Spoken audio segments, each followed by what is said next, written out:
morning, good afternoon, good evening. I'm Mariam Gulnaraghi, Director of Climate Change and Environment Program at the Geneva Association. It is my pleasure to welcome you all to our 2022 Climate Change and Environment Conference, co-sponsored by Aviva. Before setting the stage for this event, I would like to highlight a few housekeeping points. This conference is being recorded and the recording will be available on our website soon after the event. Your microphones will be on mute during the entire time, but please send your questions via the Q&A icon in writing. At the end of this event, there will be a quick pop-up survey for you to provide your feedback, so that would be very helpful to us.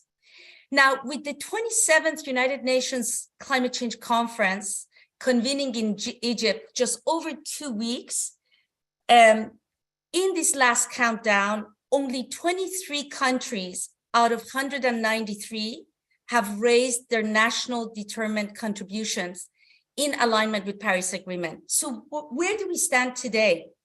According to the IPCC, to curb global warming, CO2 emissions are needed to be cut down by 43% by 2030 compared to the 2010 levels. But current national climate plans show a 10.6% increase instead. Yet there is no denial that socio-economic impacts of physical climate risk are escalating. In 2022, again, we witnessed some of the most devastating climate extremes, from excess heat, forest fires, and droughts in Europe, Asia, and Africa, to most devastating floods in Pakistan, and some of the costliest hurricanes in North America. These, combined with growing concentration of people and assets in high-risk regions, poor development choices, aging infrastructure, vulnerabilities of supply chains, are affecting lives, livelihoods, and economic outputs all around the world, drawing more people into poverty. The compounding effects of extreme events and other risks are also challenging future energy security and economic development. Just this summer in Europe, the impact of extreme heat and drought on energy infrastructure, together with rising inflation, interest rates, and the Ukraine war, significantly impacted energy supply and demand, sending an early warning to all nations of the need to expedite a resilient clean energy transition. We need to speed up an unprecedented sectoral transformation to mitigate climate change over the next few decades. This requires expediting large-scale deployment of a wide range of viable new technologies, of which many are still in pre-commercialization stage, to enable the energy transition and sectoral transformation. The World Economic Forum estimates that we will need approximately $4 trillion annually until 2050 to transition the global economy. But this cannot be provided via public funding and will necessitate the mobilization of international development funding as well as private capital to enable a just transition. However, new technologies, industrial processes, and infrastructure systems come with myriad risks that need to be assessed and managed to improve risk-adjusted returns to attract large-scale capital. Risk management also should be delivered with a forward-looking full life cycle view to also avoid potential large-scale environmental risk of new technologies and for managing critical natural resource stock needed to develop them.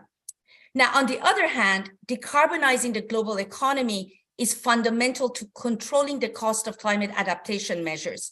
We need risk management solutions to reduce existing risks through retrofits, prevent new risks by building more resilient systems, and adapt to the residual risk to climate change.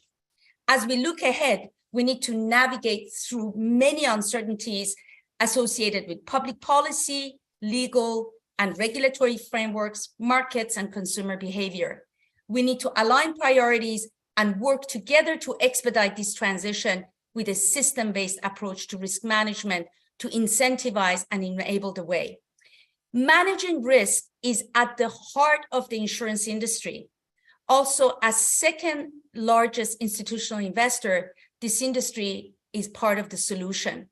The industry is already engaging with a complex ecosystem of stakeholders, public and private, to leverage its capacity to find meaningful solutions on the ground.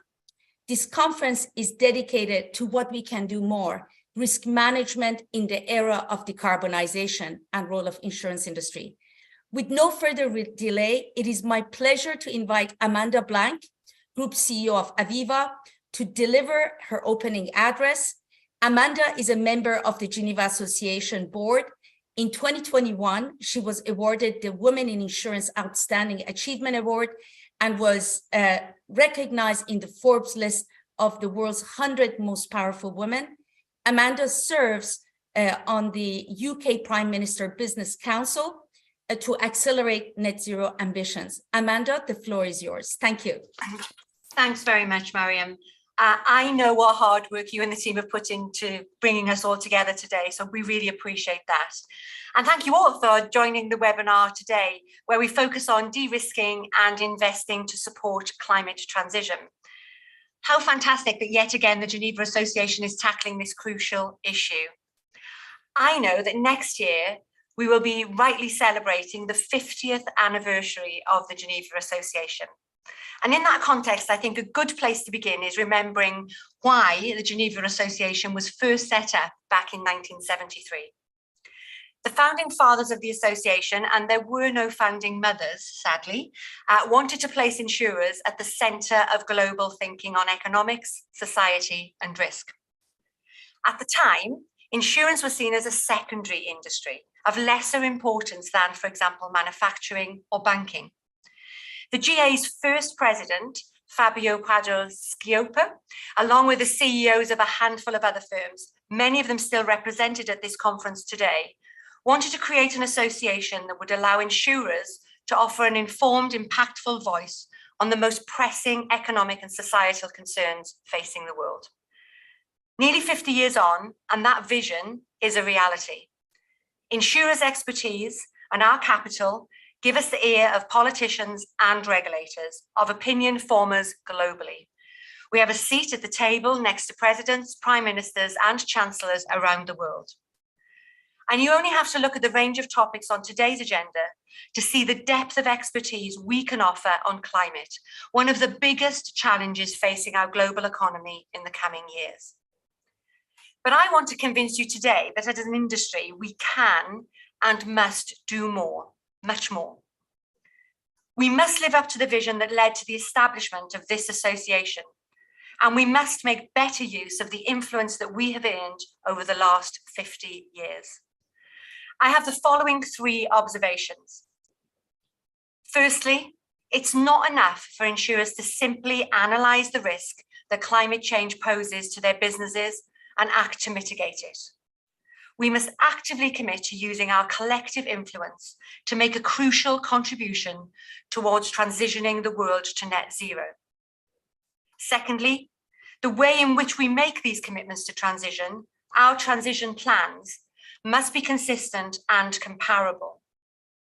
And thirdly, we need to use our collective influence with policymakers and regulators far more effectively to push for the necessary transition.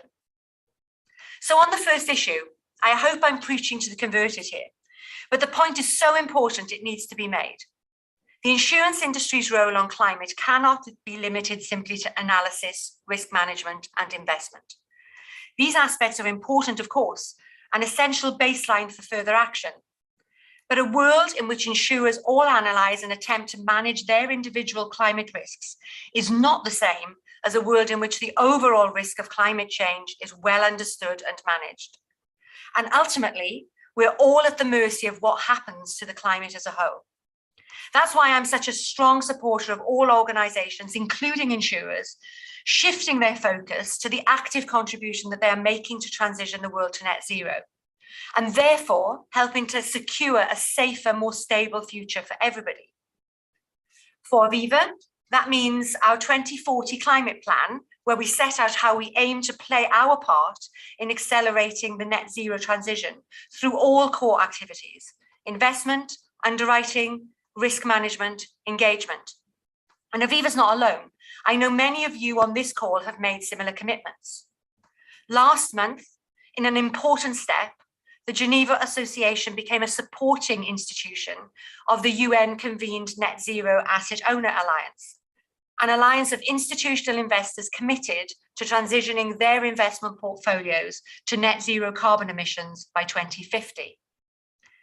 I would urge asset owners, including insurers, to join this as individual companies, and similarly, the corresponding Net Zero Insurance Alliance initiatives on the liability underwriting side.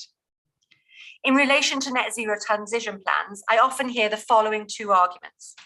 The current plans and targets are inconsistent, there is no clear model and no guidance, and also that it is not for insurers or other private firms to make transition plans, only governments can take the necessary action. I have some sympathy for these arguments, but I think there's more reason to lean into the challenge rather than shy away from it. And these arguments bring me to my second and third key points. On consistency and comparability of corporate transition plans, I accept there is a problem. Until now, we've seen a bit of a free-for-all in terms of net zero claims, and it has been pretty much impossible to compare firms' plans, even within the same sector. But help is at hand. 2 days ago, on the 1st of November, GFANZ published a comprehensive set of best practice guidelines for financial firms who wish to set comparable, credible, science-aligned net zero transition plans. Aviva helped to lead this work along with HSBC, and we got input from dozens of other financial institutions around the world, as well as regulators, civil society, and other key stakeholders. We expect this GFANZ work to help set the global regulatory standard for what is to come. And next week, the Transition Plan Task Force, which I co-chair alongside the UK's Finance Minister, will set out a series of recommendations closely aligned with GFANZ for a regulatory standard on mandatory transition plans that our regulator will begin to implement next year. The intent of this work is not to burden firms, but to offer them assistance in making sure that transition plans are useful and consistent, and ultimately that they help to steer the economy towards net zero. But clearly insurers, or indeed any other corporate, can't do all of this by ourselves. Corporate transition plans can only ever be as good as the plan for the economy as a whole. And most countries, including the UK, don't have much detail on this. Aviva will next week launch a Climate Ready Index, which compares major countries' readiness for climate change across a range of key indicators. The index shows that all countries have much to do to accelerate their transition to net zero and to increase their resilience to the climate impacts we know are coming. So we think that in turn, governments should be developing their own transition plans. These should include the detail around how policies will deliver net zero targets, remove barriers to growth of clean energy, and give market players the right signals to encourage the right thing in the right place. And in turn, the key multilateral players in our global system, the World Bank, the IMF, and standard setters, should also have transition plans guiding their activities. This system, with public and private players working together to plan and accelerate the global economy's transition, gives us the best chance of managing the very real and very dangerous risks facing us all. And this is exactly the role that the Geneva Association was created to fulfill. Insurers at the heart of society and the economy, helping policymakers to manage risk and bringing our expertise to bear on complex problems. So before I hand back to Mariam and Jim, I want to leave you all with 3 things that you can do right now to help. Firstly, push your firm to make a net zero commitment with a transition plan. Set out clearly what contribution your firm is going to make to the transition and use the GFANZ and TPT guidance documents to have a go. Secondly, join a net zero alliance, either the Net Zero Asset Owners Alliance, the Net Zero Insurance Alliance, or both. In turn, this will make you a member of GFANZ. We need to show the world that insurers are committed to making net zero happen. And the work of these alliances is guiding the thinking of policymakers. Thirdly, make sure you are talking to your government affairs colleagues and that they are using your firm's voice to champion net zero and push for ambitious government action. So that's it. Make a plan, join up with other net zero firms and push peers and governments to do more. I hope that when we meet again next year for the Geneva Association's half-century celebrations, every organisation at that meeting will have their own transition plan and will be on track towards a safer, more stable global economy. You all have the power to help make it happen. Thank you very much. Thank you very much, Amanda, for your words. Now, with no further delay, we will move to the discussion part of this conference. Now, just taking a look at the agenda, what we have, we will start with a keynote speech by Professor Jim Skea. Then we will move to the first panel, which is dedicated to risks, managing risk associated with large-scale deployment of new technologies for industrial decarbonization. And we will try to get to some of the real issues on the ground to tackle the scale, scope, and speed that we need to make this happen. After a short break, we will move to our second panel, an important conversation around long-term insurability of physical climate risks, drivers, challenges, and solutions. Now, with no further delay, it is my pleasure to introduce Professor Jim Skea, our keynote speaker. Obviously, Jim does not need an introduction. He is a world-renowned expert in sustainable energy at Imperial College London. Jim is also the co-chair of Working Group 3 of the Intergovernmental Panel on Climate Change on Mitigation of Climate Change, whose report was published earlier this year. And he's also the chair of Scotland's Just Transition Commission since 2018.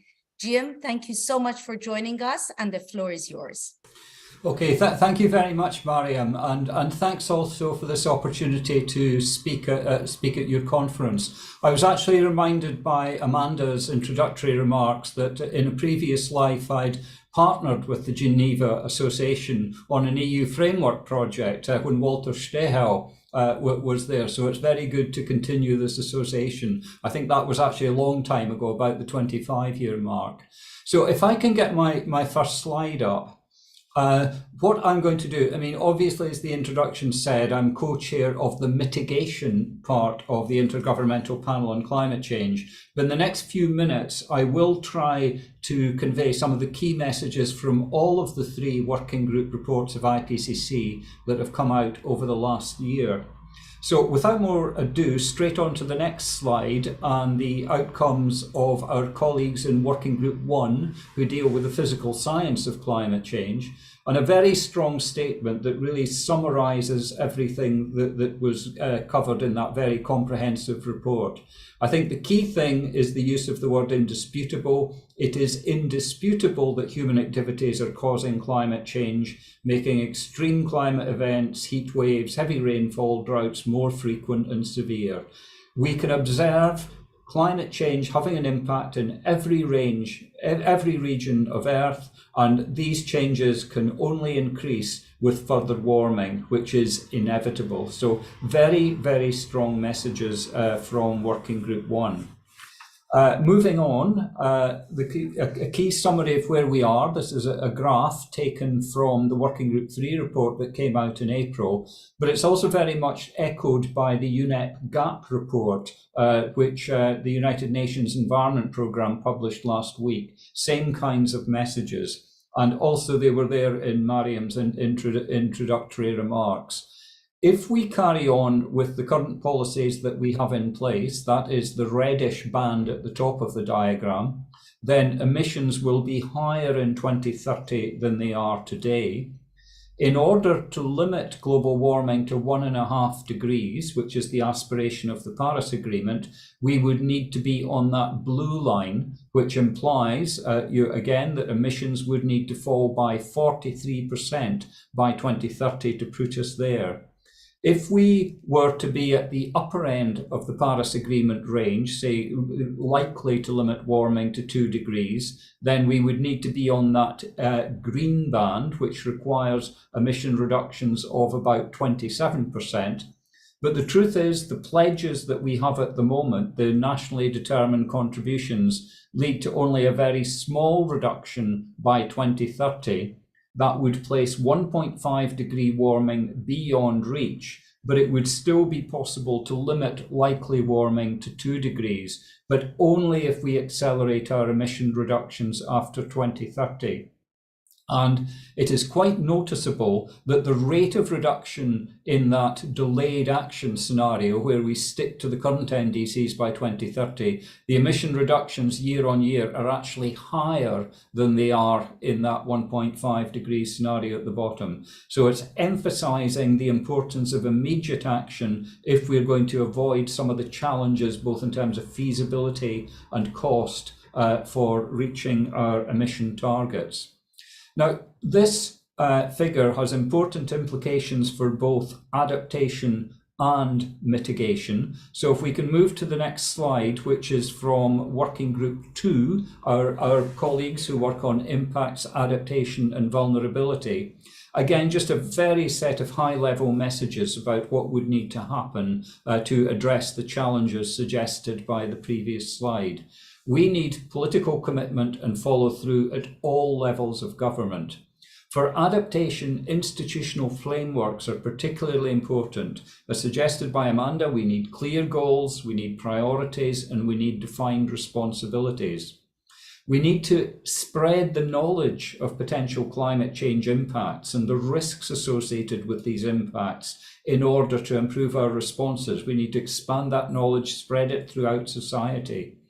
And benchmarking, monitoring and evaluation of adaptation measures are essential to track progress. And you cannot do that monitoring and evaluation unless you've got set plans against which you can measure yourself. And inclusive governance. Climate impacts are going to affect all kinds of populations around the world. So inclusive governance that prioritizes equity and justice are going to be extremely important to get the buy-in for the kind of changes that may be necessary. I should add that finance is also important. I'm going to come back to that before we finish the presentation. Now, turning to the mitigation side of the question, our reports cover all sorts of systems: energy, agriculture and land use, transport, cities, etc. I'll just focus on the energy system at the moment in the interest of time. And the very clear messages that echo previous reports: we need major, not just transitions, but transformations to limit global warming to the kind of levels implied in the Paris Agreement. It means big reductions in fossil fuel use, especially if it is not abated with technology. And the step up of carbon capture and storage systems will be extremely important to put us on the right target. We need to move to low or no carbon energy systems. And it is very clear that the kind of reductions that we've seen in renewable energy costs over the last 5 to 10 years are indicating where the possibilities are, because renewables can compete with fossil fuels on an even level playing field in many parts of the world at this point. Electrification of final energy demand, including in the transport sector and for heating our buildings, will be extremely important to take advantage of low or zero carbon electricity, and obviously improved energy efficiency, which is really a win on all counts. It reduces costs for consumers, it reduces emissions, and you can create new jobs at the same time by investing in more efficient homes. And finally, we'll find electricity won't do absolutely everything. So there are other technological solutions associated with other kinds of energy carriers where it may be difficult for electricity to get there. So for example, hydrogen may have certain applications, for example, for freight transport, and sustainable biofuels will also be important in some parts of the world. If we could move it on, I just wanted to flag also that it's not just all about technology. And for the first time, an IPCC report did actually address the question of the people side of climate change mitigation, looking specifically at energy and other kinds of demand, also looking at the food system.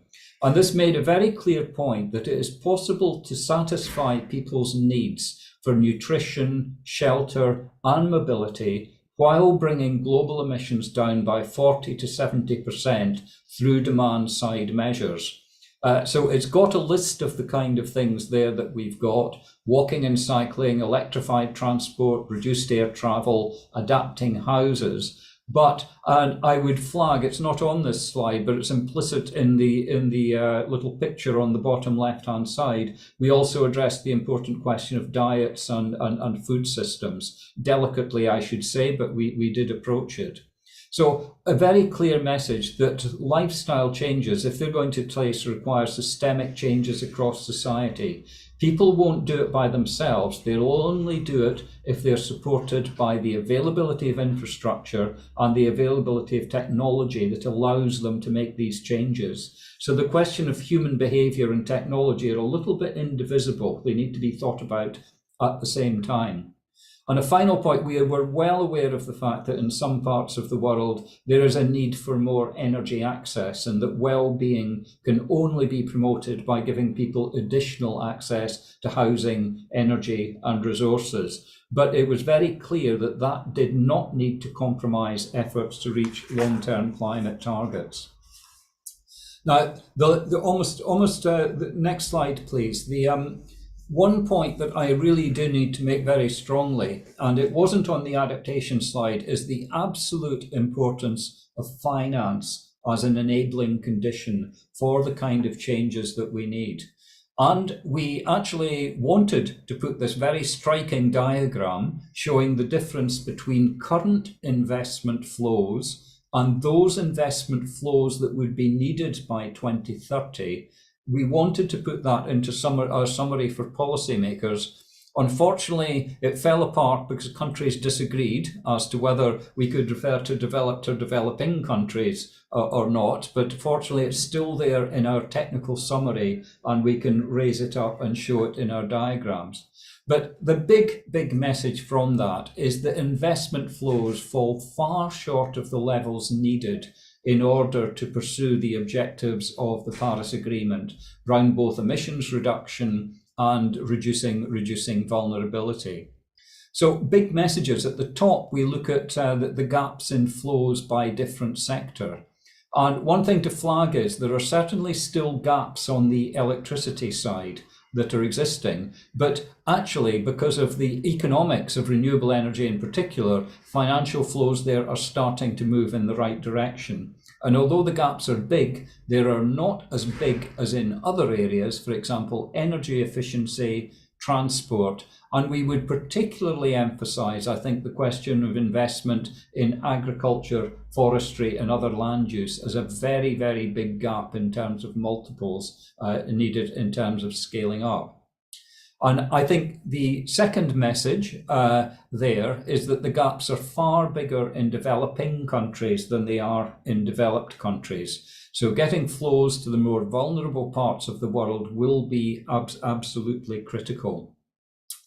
And the final point, because this came from the mitigation report, it focuses on mitigation investments. But one other point that I think we should emphasize, because of collaboration between with our colleagues in Working Group 2 on impacts, adaptation and vulnerability, even speaking as a Working Group 3 mitigation co-chair, I can flag up that the gaps for adaptation funding are actually far larger than they are for mitigation. We can get markets in mitigation that can help to move financial flows. It's very difficult to see markets in adaptation where the benefits are more often realized in a particular place. And I think that is a particular challenge that we face going forward. So if we could just move to my final and very, very simple slide. And I think, the fact that we have not seen much movement in the nationally determined contributions in the run-up to COP27, there's a very clear message that the time for action is now. Action is extremely urgent, and that urgency is there for adaptation, because it looks as though we will be going to higher levels of warming. But it's also there for mitigation, because regardless of whether we limit warming to 1.5 degrees or not, it is essential that we step up mitigation efforts to avoid the worst impacts of climate change. So I hope in sort of around 15 minutes or a little less, I've managed to summarise 9,000 pages of IPCC reports and just say it in just a few words. So thank you for your attention. Thank you very much, Jim, for that summary and reminder of what science and evidence is telling us. And I think what is striking, and we just need to keep emphasize, is the scale and scope of transformation that needs to happen in such a short period of time for us to have any chance of aligning ourselves with recommendations of IPCC. Now, at the Geneva Association, we work with a pretty extensive network of experts from insurance industry and other sectors. I'd like to invite one of my colleagues, Ernst Reich, who is the Chief of Climate at Munich Re and a very active member of Geneva Association Working Group on Climate Change and Environment, to ask a question. And to the other audience that are participating, please feel free to send your questions by clicking on Q&A and send your questions for Jim in writing and for other panelists as we proceed. Ernst, are you there? The floor is yours.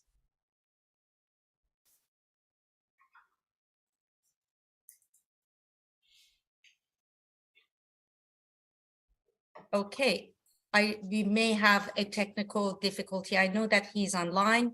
Well, let me proceed just to start the questions. So, Jim, COP27 is around the corner, and we know how we are going into it. What are your hopes in terms of achievements during this event, not only through negotiations, but discussions at the periphery? And what do you see as the top 2 or 3 enabling factors to incentivize this massive transformation for economic decarbonization? How are we going to move to action meaningfully and do it quickly? Yeah, and of course, COP27 is being characterised as an implementation COP. It's a little bit different from the Glasgow one in COP26. So I think getting movement and actually putting in place the aspirations that came from the Glasgow Pact, I think are really important. I mean, the areas that I would flag up, I can obviously talk about the nationally determined contributions on the mitigation side. We have not seen much progress since COP26, and we could cross our fingers and hope that people have come up with more. Personally, I'm a little bit sceptical that that's actually going to happen at this stage, which then brings into firm focus the very difficult conversations that are going to take place about loss and damage.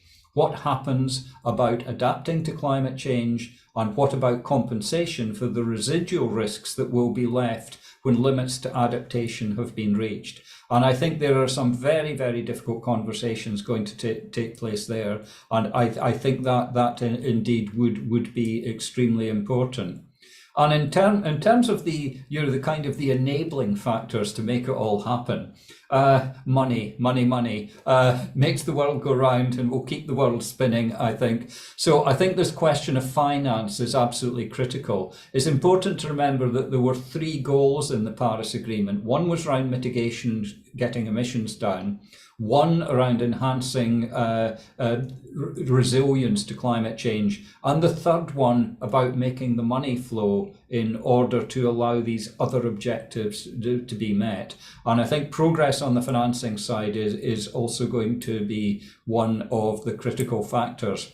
And since you asked me for 2, I need to get another one in. So let me just put political will onto the agenda as well. This is absolutely essential to move forward. Excellent. There's another question from the audience. Do you believe international climate agreements sufficiently address the role of banks and the financial sector in moving towards sustainable economic growth and the transition?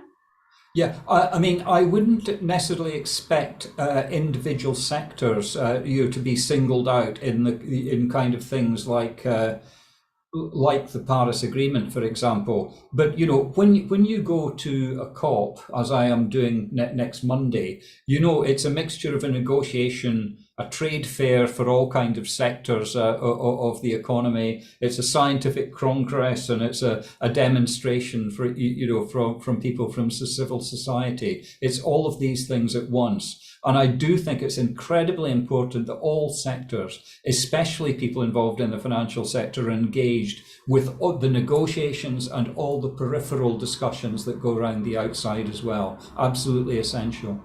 Excellent. There is just one last question. Maybe we just have a quick answer to that by Adam Mohammed from our audience.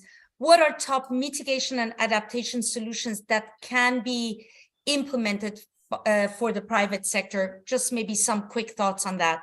Yeah. I mean, just in terms of the mitigation options. I mean, promoting renewable energy, and if it works in certain places, other forms of zero carbon energy will be absolutely critical. The one that stands up is energy efficiency in buildings. This is so obvious as something to get on with, and it could pay for itself, essentially. And I think the other side is probably the transportation end of it as well. And there are both behavioural and technological elements associated that with electrification. Well, thank you so much, Jim, in this very busy time where your expertise is of such high demand just before the negotiations take place over the next 2 weeks. We are grateful that you spent some time with us in this conference and shared some of your insights. Best of wishes in the discussions to you and all of us next week. And thank you again for joining us in this conference. Thank you. Okay, thank you, Mariam. And I can see one more question on the chat about the situation in Africa. I'm about to do a briefing session with African journalists. So I'll think up my answer for that and put it over to the journalists. Thank you very much. Wonderful. Thank you so much. Indeed, a very important question for a just transition, but unfortunately, we need to move on with the program. So thank you again, Jim. And now we will turn to our first panel. This panel is on managing risk associated with large-scale deployment of new climate technologies for decarbonization and role of insurers, which is a major topic of an initiative that we launched at the Geneva Association this year. Now, to expedite the energy transition and industrial decarbonization, we need to deploy a wide range of new technologies, both existing technologies that already have been demonstrated, but also a wide range that are still in pre-commercialization stage. But the whole issue is scale, scope, and speed.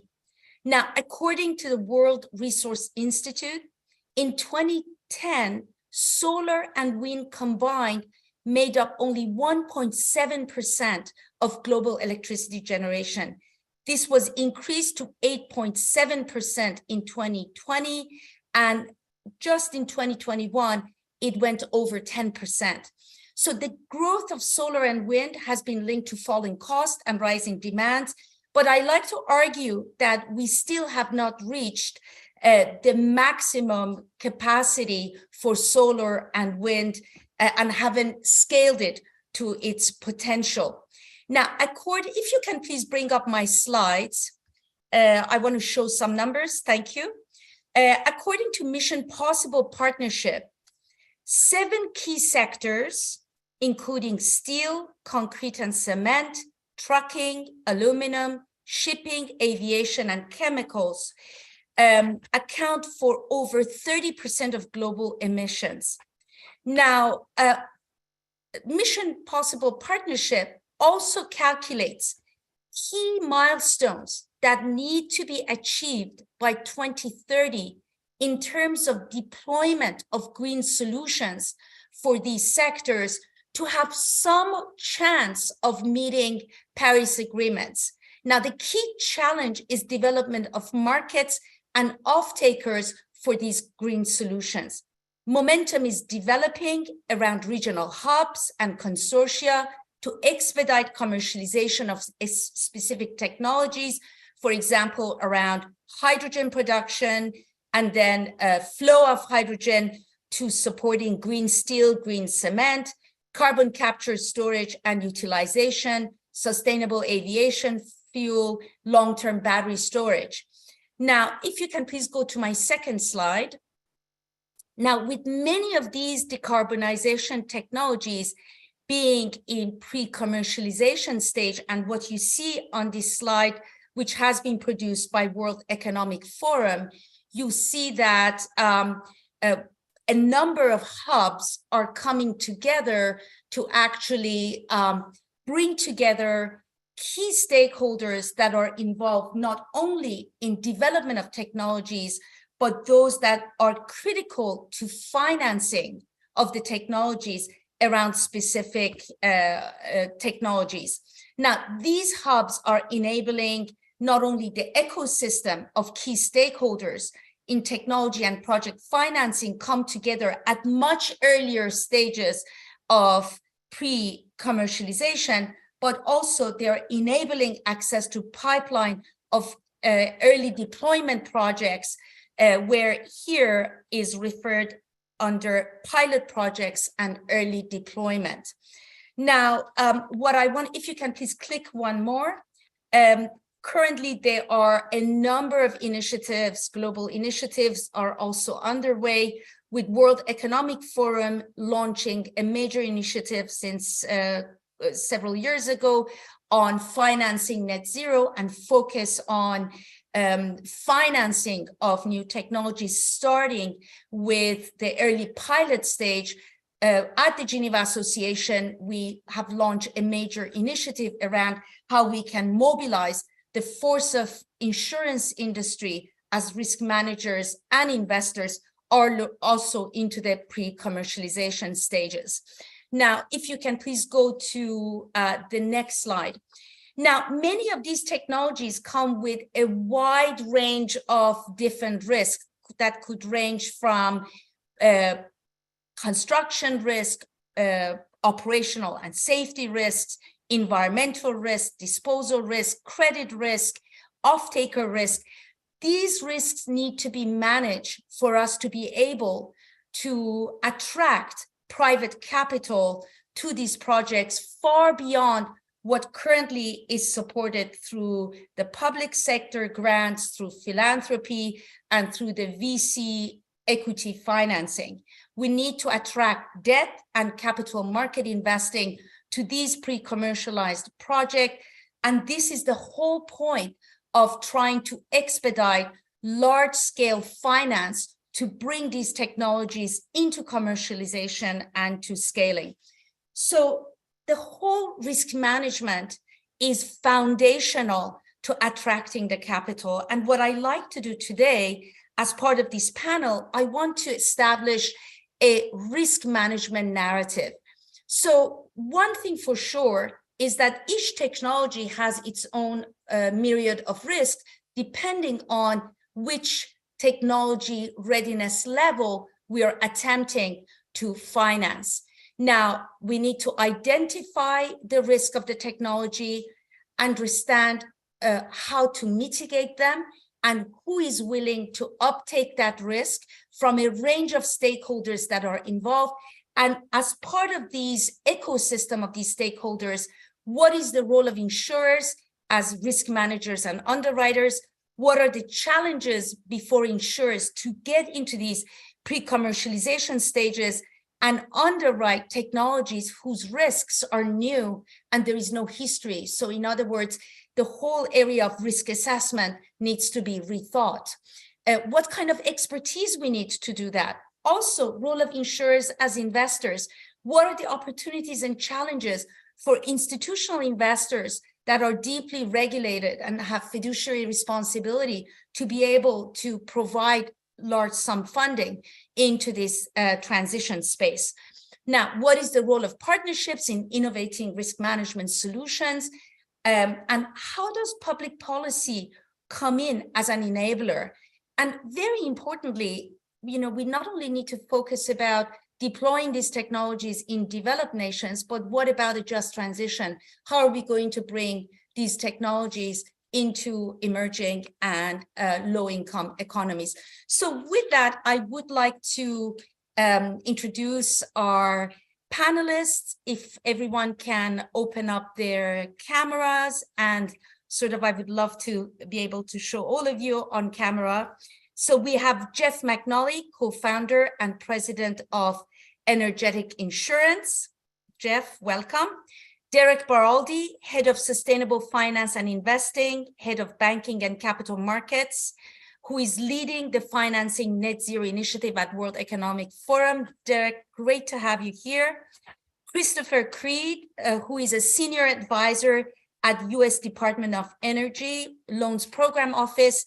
And prior to that, he spent 21 years at Goldman Sachs. And last but not least, Daryl Murphy, managing director and head of infrastructure at Aviva Investor, who is responsible for orientation, structuring, and execution of new infrastructure debt transitions.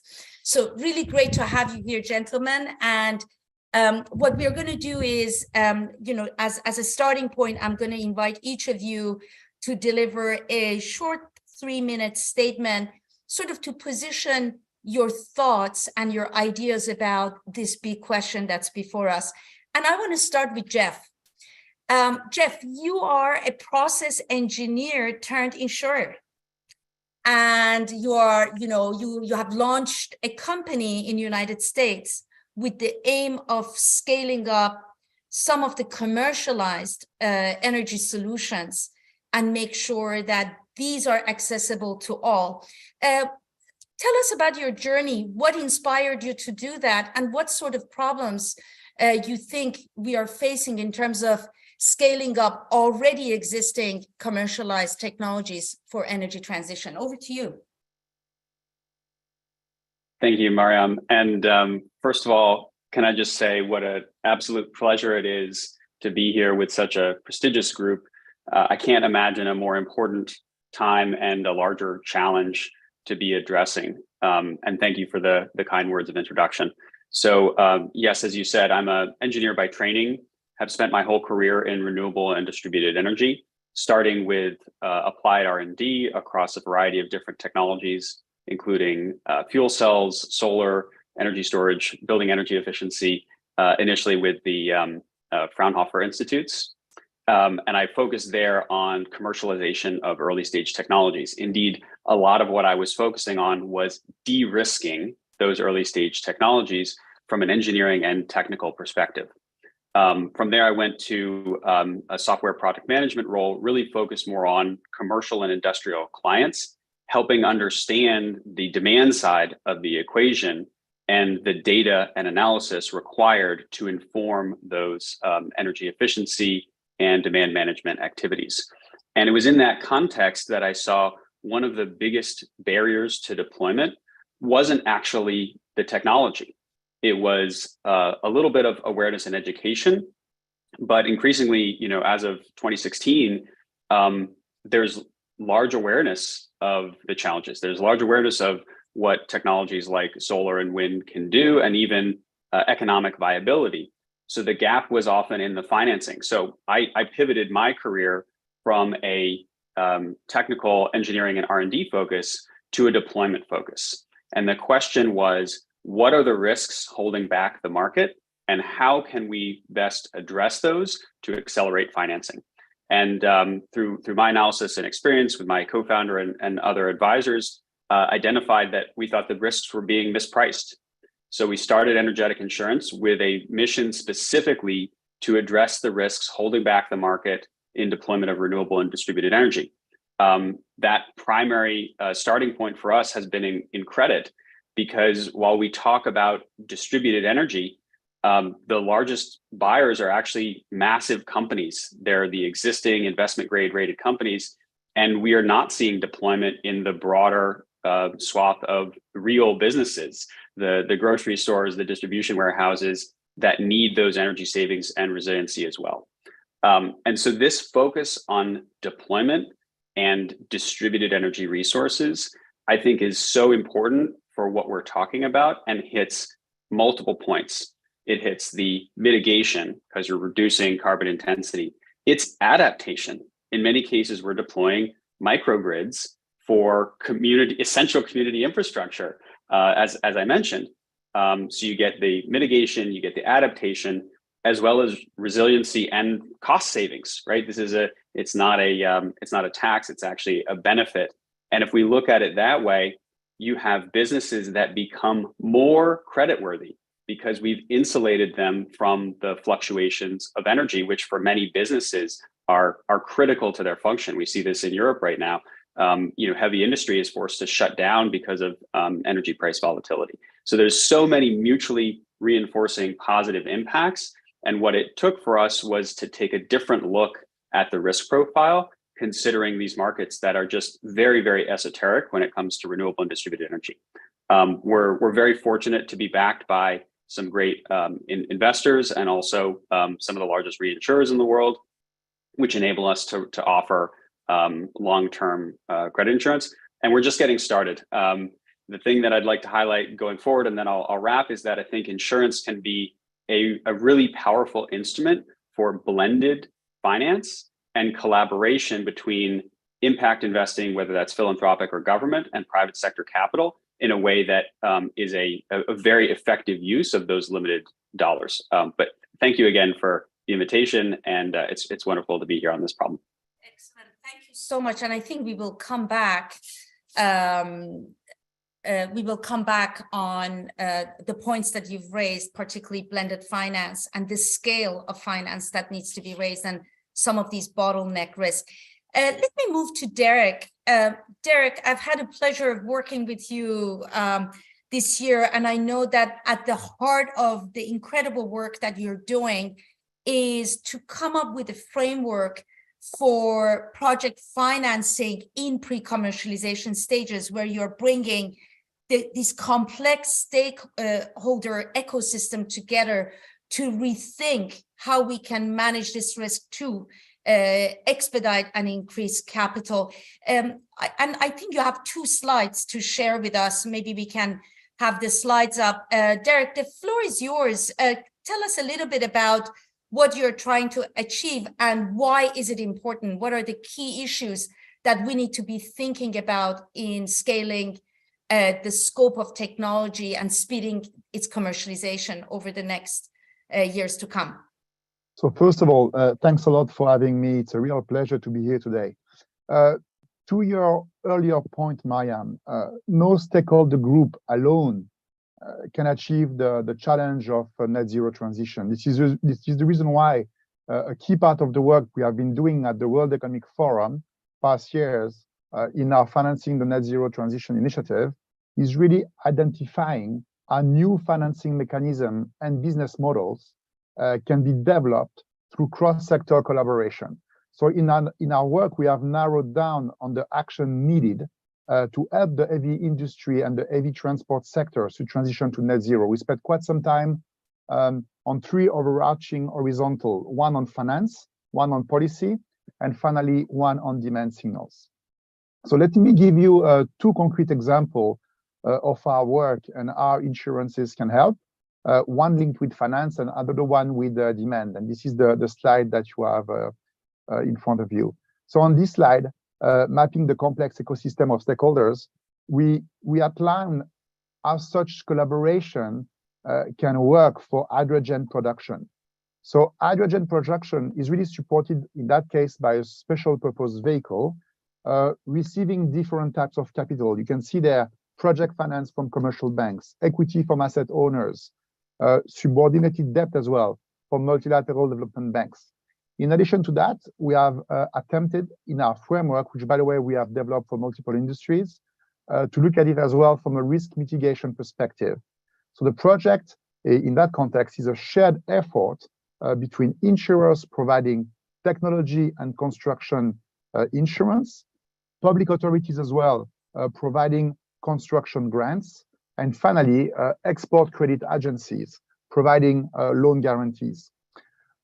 From an off-take perspective, which is obviously a key challenge for project developer, to solve that, and in order to receive financing in the first place, since the financiers obviously require solid and long-term off-take agreement, in that context, in that slide, you can see that governments, for example, can advance off-take through public procurement, contract for difference, and carbon pricing. So, as I said, financier for them, supporting off-takers is absolutely key.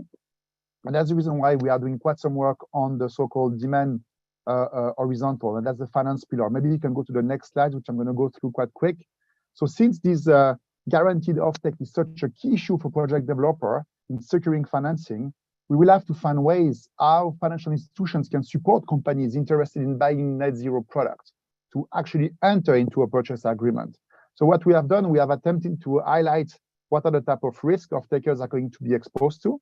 And in that context, we have built up a preliminary mapping, which you can see on that page, looking at topics which we want to prioritize going forward. And in that context, for example, insurers, again, can play a center stage role. On the one end, they can form consortia to jointly underwrite off-taker credit risk through non-payment insurance. On the other hand, they can develop as well new products, either to directly support off-takers through indemnity and liability insurance, or to help suppliers mitigate construction and technology risk through performance guarantees. But again, on that page, you can see as well other field of priorities for us that we want to spend some time on. But overall, the role of the insurers, without a doubt, in that context is going to be central. So much, Derek, and obviously we will come back to this and we will dig a bit deeper. Now, Chris, you are working with Department of Energy. I don't think there is a day that we don't hear about major movement in terms of support of the government, particularly following the passage of the Inflation Reduction Act, in terms of enabling this pre-commercialization stage. So can you provide some perspective on scale and scope of the challenge before you from a government perspective? And where do you see the role of insurers come into it? Thanks, Mariam. And let me join my fellow panelists in thanking you for your leadership in setting up this panel and this great event. So definitely appreciate all the work that you've been doing. You're absolutely right. The Inflation Reduction Act and its predecessor bill, the bipartisan infrastructure legislation, you could think of them as, a once in a generation investment by the U.S. federal government to combat the challenges that face us. The president and Secretary Granholm's leadership has been very strong on these issues, and you're right. It's very exciting to see announcements that come out of our office. From the perspective of the Loan Programs Office, as we're looking to implement the additional authorities and resources that we got through the Inflation Reduction Act, we're looking at this problem as how do we help bring to commercial scale all of the required technologies in our sort of broadly speaking energy ecosystem. And we could probably argue over the list, but it is about 15 to 25 different technologies, each of which needs to get to about $100 billion in scale for it to be across this metaphorical bridge to bankability, which is the metaphor that we use to differentiate between those technologies that the broad capital markets are very happy to fund on an ongoing basis without assistance, and those that are not. And obviously, as you get closer to the bridge or on the bridge, the types of assistance and the types of commercial, the commercial ability, like, let me start that sentence again. The things that the government can do to help achieve commercial scale are going to be different. So you could think of it in TRL space. Earlier TRLs require grant money, labs, deployment, co-investments, and cooperative agreements. But as you get to very late stage, as we're trying to really accelerate commercial scale, debt and guarantees are the tool that we have at our disposal. So It's a pretty large project. Like this one, the IRA was awesome in that it gave us, when you add it all together, along with our existing authorities, something like $450 billion of lending authority. But that's nowhere near the $2.5 trillion that we think are gonna be needed to help get all of these technologies to full commercial scale. And so that's why it's important to talk with people that are in the insurance industry, to talk with private capital, to talk with investors, entrepreneurs, companies that are in this space, to find out what are the risks, what are the pinch points, what are the problems that private capital is facing.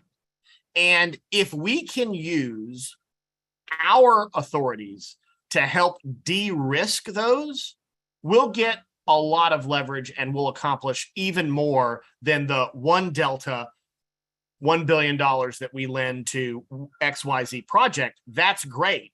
But if in doing so, we help guide a path forward for private capital to follow along with the third and the fourth and the 19th and the 375th investment in that space, that is the ultimate win. And so as we're thinking about our overall objectives of deployment and commercial scale across a number of different technology verticals, that's how we're approaching this problem. Thank you so much. And obviously you've raised a lot of issues which we will come back to, how to do this on the ground. And I will come up with some of the challenges that, at least through discussions with the insurance industry, we've identified that we need to overcome, and we are already on our way to really get that innovation space in earlier stages of technology readiness level from a risk management perspective to shape and happen. Daryl, great to have you, to really starting from what Chris talked about, capital, conditions for deploying capital. So obviously, as a long-term regulated investor, institutional investor, you have a lot of requirements that you need to meet, regulatory requirements that you need to meet in order to place your capital into any space. So what do you see by way of challenges for insurers as long-term investors in entering this space of investing in pre-commercialized or, for that fact, commercialized technologies? What are you looking for? What are the conditions that need to be met for you as an investor to get there? Well, thank you. Thanks, Mariam, and obviously a pleasure to join the panel. And it's very good to have this conversation in such a international setting, because this is a global challenge. And good day to everyone joining today. So, as we heard set out, the pathway for net zero should be actually very positive for institutional investors. I always think, as an infrastructure investor, this really is our time, as it were, because there's a tremendous need for that investment. That's what we've just heard in previous discussions. And institutional capital has a critical role to play in delivering those aims. And obviously, as Aviva investors, as part of Aviva Group, we're keen to play our part. And more importantly, the wider industry needs to play its part in meeting that investment need. Now, I'll build a little bit off what Chris has said, actually, because if I look at the challenges ahead of us, there's this huge investment. So that ought to be positive. As you note, as an institutional investor, there are constraints. I think you can really align them, without going into huge detail, into more of a balance of risk and return. And what we're facing, as Chris alluded to, is a balance of opportunities where that risk and return is different depending on new technologies or new situations or new geographies. So if I just highlight the challenges ahead of us, first and foremost, it's obviously the scale of the task at hand. It is obviously the numbers that you've quoted earlier are obviously enormous. So that should be something we have to bear in mind. And it leads really to that second challenge, which is the pace and intensity of delivery. And that comes down to a broader, that's outside of the financing side. It's a recognition that that net zero pathway does not happen on its own. We will not get there by accident. We have to really mobilize our technical solutions and capital and know-how at a pace that we haven't really seen in sort of near-term memory. But then we come to the point about risk. And I think as we look forward, I always like to refer to the fact that, you know, if I look at it in infrastructure investment terms, the next 20 years will look very different to the sorts of technologies that we've invested in for the previous 20 years. So this at one level is very interesting and exciting, but it presents challenges. So if I give that simple example, Chris alluded to this earlier, there is capital today readily available, one would argue, for developed markets for core technologies. Probably the best examples being onshore wind and solar. And you made the correct point, we still need more, but actually there are proven solutions to investing in those technologies. And in very mature markets, actually, you could argue there's a surplus of capital chasing those opportunities. And therefore, it comes back to my previous argument about the pace of delivery. However, the bigger challenge is that we are beginning to face early stage technology in markets where there is no defined demand, or therefore there's no market. The best example is perhaps in hydrogen, where you're mixing together probably two of the key risks to a lot of investors: technology risk and market, i.e. revenue risk, as it were. So we have to work at how we mitigate those risks and make that palatable on a reasonable risk and return for institutional investors. And that is going to need a real development of a methodology that goes from early stage development to mature technologies. And if we look at simple examples such as battery storage, carbon capture and storage, hydrogen, SAF, etc. There's a long list of technologies that don't all have a readily deliverable version of their financing. And that's what we need to collectively work together to solve and find solutions. Excellent. Thank you so much. If you can show all the panelists on the screen, we're going to have a Q&A session, and then also as part of that, I will incorporate questions that are coming from the audience. So to the audience, please send your questions in writing through the Q&A icon. So let me take this between Jeff and Daryl. Let's focus on technologies that have been commercialized. I'm concerned by the fact that I hear from Daryl that we have excess capital for deploying already commercialized technologies, renewables in the market. And to me, it sounds like, you know, investors are not getting enough investable grade projects on their desk to consider for deployment. So let me come back to you, Jeff. So in terms of what inspired you to get into the market to look at credit risk of a much wider sort of project owners, what would it take for insurance industry to step in and de-risk these issues? Is the holdup in the risk management capacity, or is the holdup in the demand and the market and availability of these projects? What's holding this up? Why are we not scaling wind and solar and offering people like Daryl those projects that he can look into investing in? Yeah, well, so it's a very complex problem, and the answer, as everything, is yes in some areas and no in others. So let me try to do the short version of this. So at utility scale, wind and solar with investment grade utility counterparties, yes, absolutely, unlimited capital.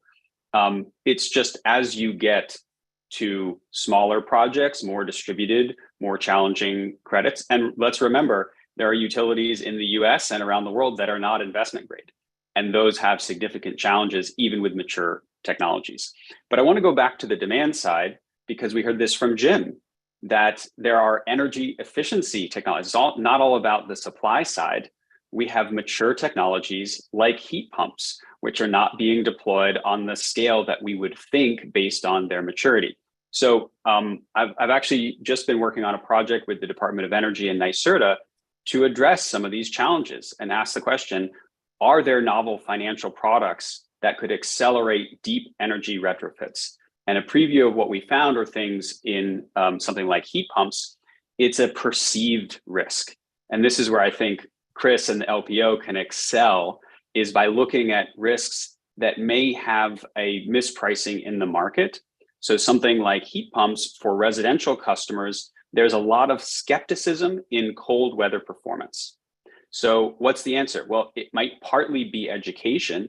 It might also be a form of risk management to guarantee thermal performance in a way that is not done in traditional warranties.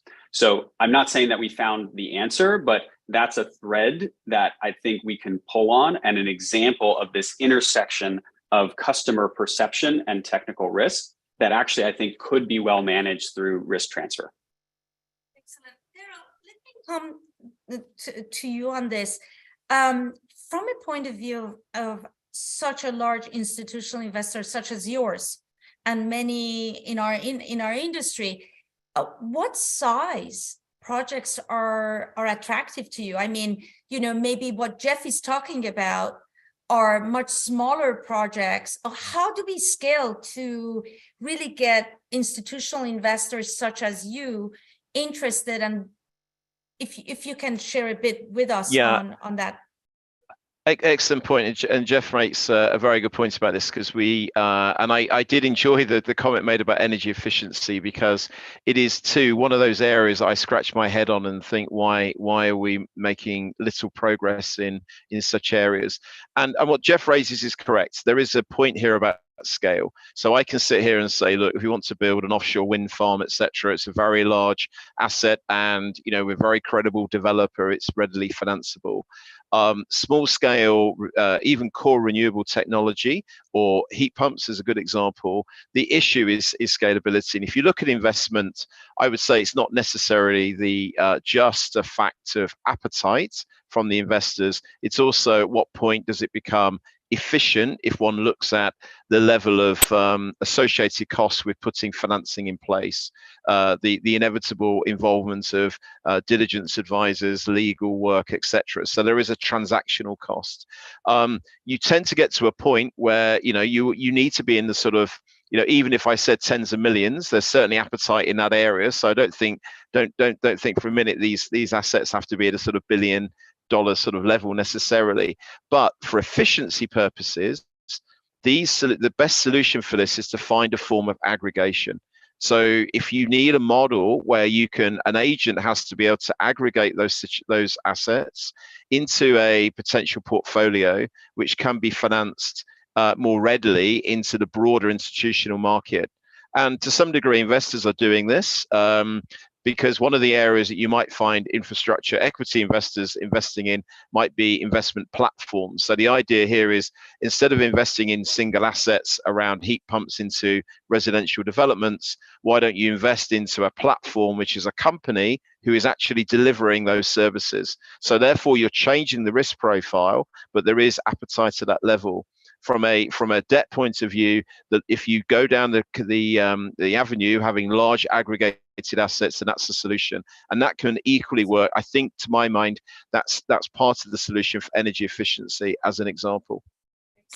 Excellent. Could I just double click? I just reinforce that very quickly. We're about to announce a $50 million aggregation of energy efficiency projects across hundreds of sites with one of the largest banks in the world, and have more, even larger portfolios for microgrids on the way. So 100%, it's all about wrapping at scale. I'll add on to that.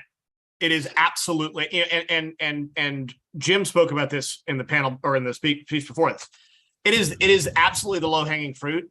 If you can create jobs, lower the energy burden for homeowners, in my case, American homeowners, but in homeowners across the world, and provide grid resiliency and power generation capacity, why wouldn't you do it?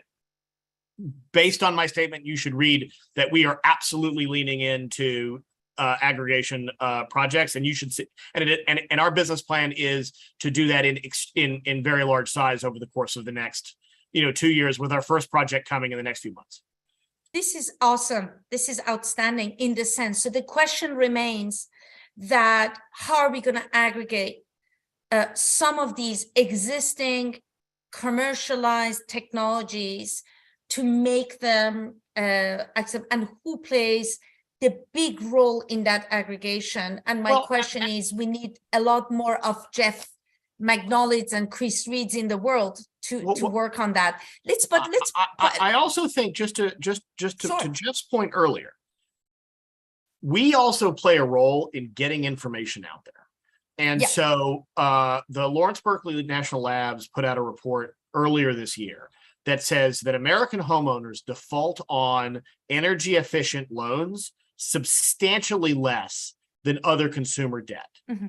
And the rating agencies still, when Jeff goes to pool consumer receivables, they still assign regular consumer default curves on that. That's an opportunity for us to share data. That's an opportunity for us to lean in with guarantee authority. And that's an opportunity for us to help teach the capital markets that, hey, just because the rating agencies say it is in this box does not mean it is in this box. Here's the data, and here's how we look at it. And if we can get insurers to say, oh, you guys are right, we'll ignore, especially in the US where you have a little bit more flexibility with NAIC rules, we're going to ignore that rating and actually use the data that says something else. That's a really powerful place for the insurance business to lean in. This is an outstanding point. Again, in the sense that the rating by credit rating agencies. However, I want to get into this later because I have a question that from the audience and myself I want to pose to Derek and Chris. But one thing we need to remember is for a regulated industry that is investing, and those credit rating are absolutely fundamental. Does the insurers has the space to go forward with investing in that space despite the regulators and credit rating agencies' assessment of that project? This issue comes to my attention over and over again. Now, let me divert the attention to technologies that are in pre-commercialization stage. And to the audience, in my slides, I used the term technology readiness level. I assume that you're all familiar, but just in case, this is what was defined by NASA in 1970s to be able to measure the level of technology readiness from point of view of coming to market.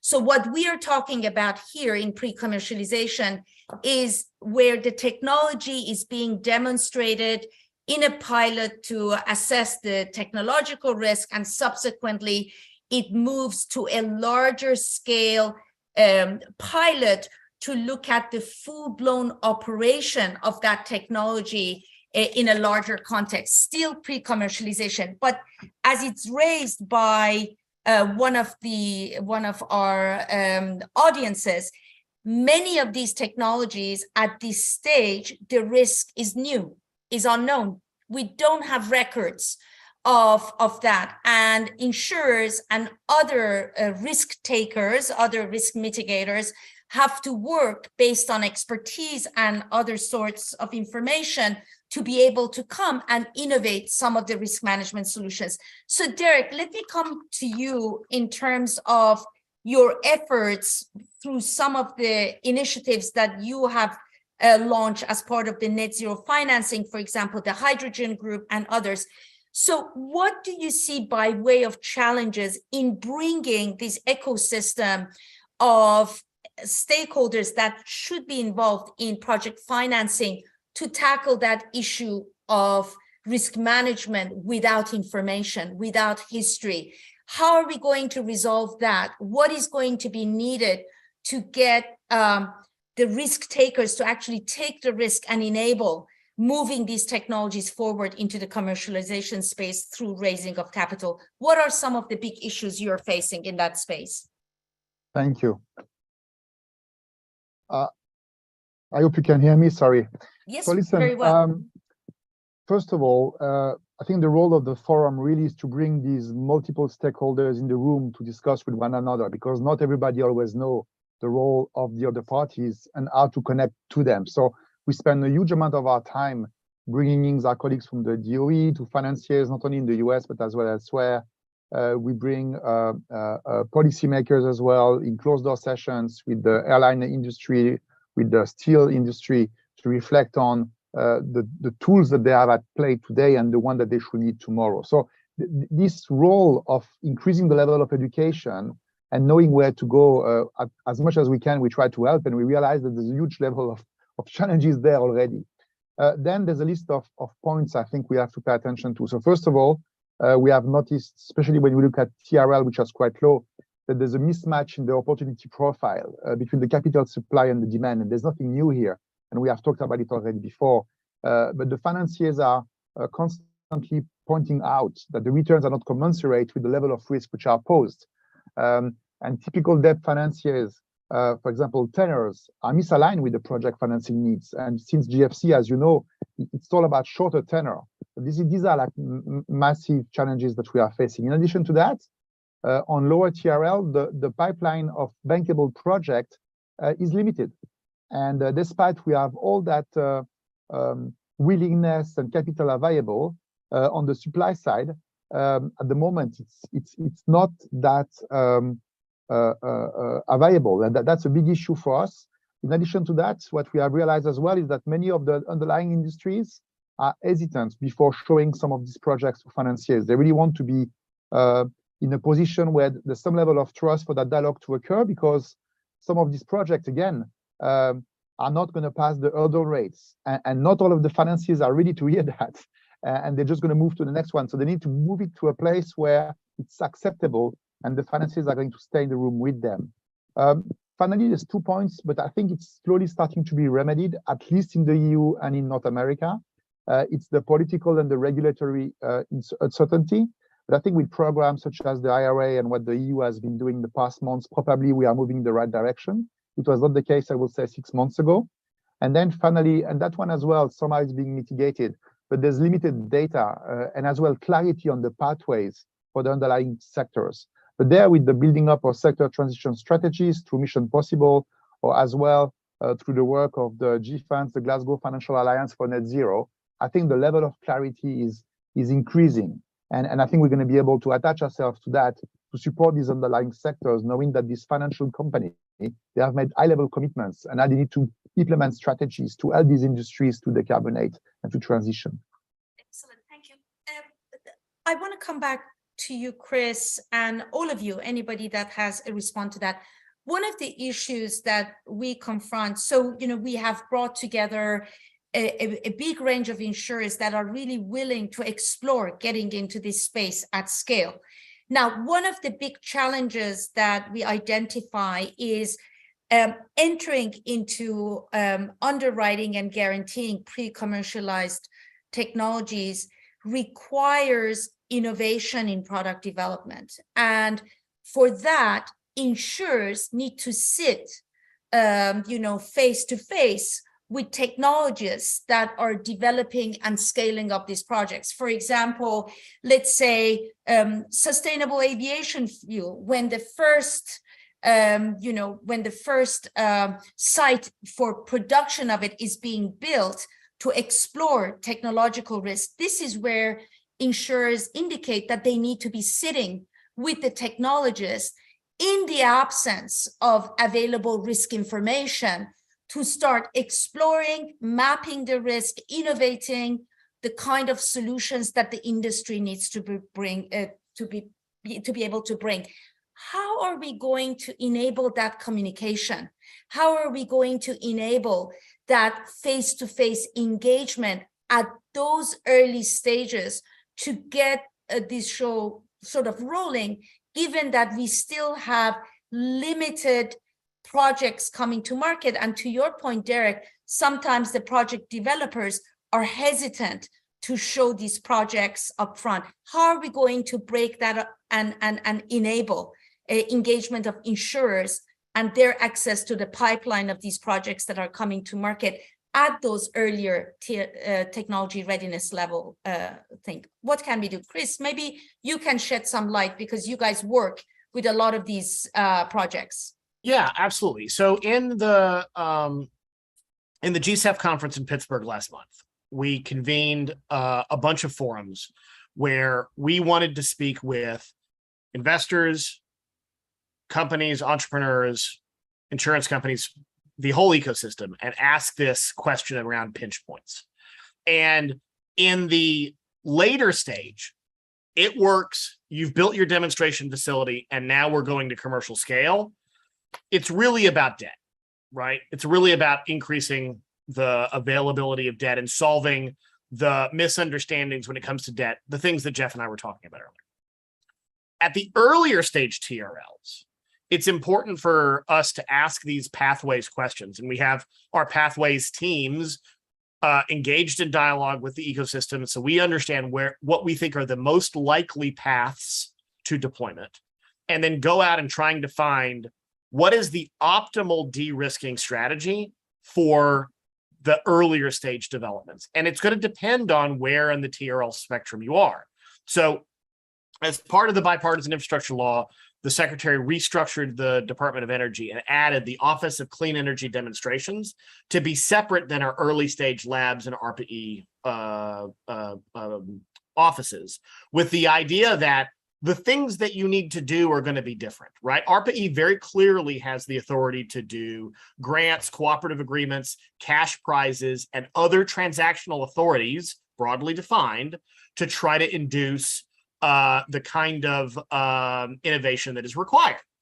In the Office of Clean Energy Demonstrations, we need to do the same thing. We need to figure out what are the pinch points, use the information that we got from our pathways and deployments research teams, and then go in there and use the authorities that Congress gave us to try to de-risk. And sometimes that's going to be cheap debt. Sometimes that's going to be grants. But I bet you, and I think this is, where industry is going to help us, it might be something else. Floor the price of SAF to induce the innovation that is required to manufacture it at an appropriate level. Whatever it might be, these are the conversations. So to answer your question directly, Miriam, the conversations need to be had with the ecosystem so that we know and can start to design those issues. Excellent. And I think, Daryl, go.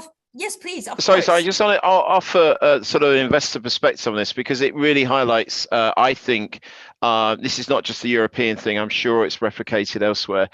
We've all accepted, and I don't want everyone to go away and think, well, there's lots of capital that's solved. That's obviously not correct in terms of arguably developing markets, but also for these early technologies. And one of the things that we'd have noted is the very, very early stage growth in what is now more in the sort of climate tech area. So we're seeing more venture capital coming into this area for the very early stage. There is a lot of capital getting to Chris's scenario where you've got technologies ready to be commercialized. That's not straightforward, but there is a methodology to do so. What I would call early stage development capital, which is needed at much greater scale than you typically get out of the VC sector, and is not quite in that area of private equity, infrastructure equity, there is, I think, a systemic gap. And historically, if we look at some of the sectors, you can go back and say that you've relied on historically balance sheets of big corporates to develop that. So that could be utilities, it could be other areas. We are seeing oil and gas companies moving into some of these technologies that might provide that balance sheet. But there is the controversial point of there is the role then of government. And I know that's intellectually lazy, but governments have to face up to how do they have a plan by which they want certain technologies to develop. And what Chris is setting out is certainly a view from his perspective, because there is a role that government might be able to play there to bring hybrid solutions. But no one should walk away from the idea that there's just infinite capital. That early stage development is where there's a huge gap.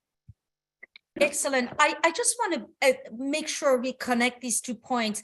And I think what I see out there is platforms such as Breakthrough Energy are trying to fill in that capital gap through combining equity capital with financing that they're raising from corporations and governments to sort of fill in that technology readiness level 6 that sort of sits in a limbo. But we need to really scale up this and see how not only we can bring the right kind of blended financing and funds into that space, but then how we move it to large scale. Derek, let me come back to you.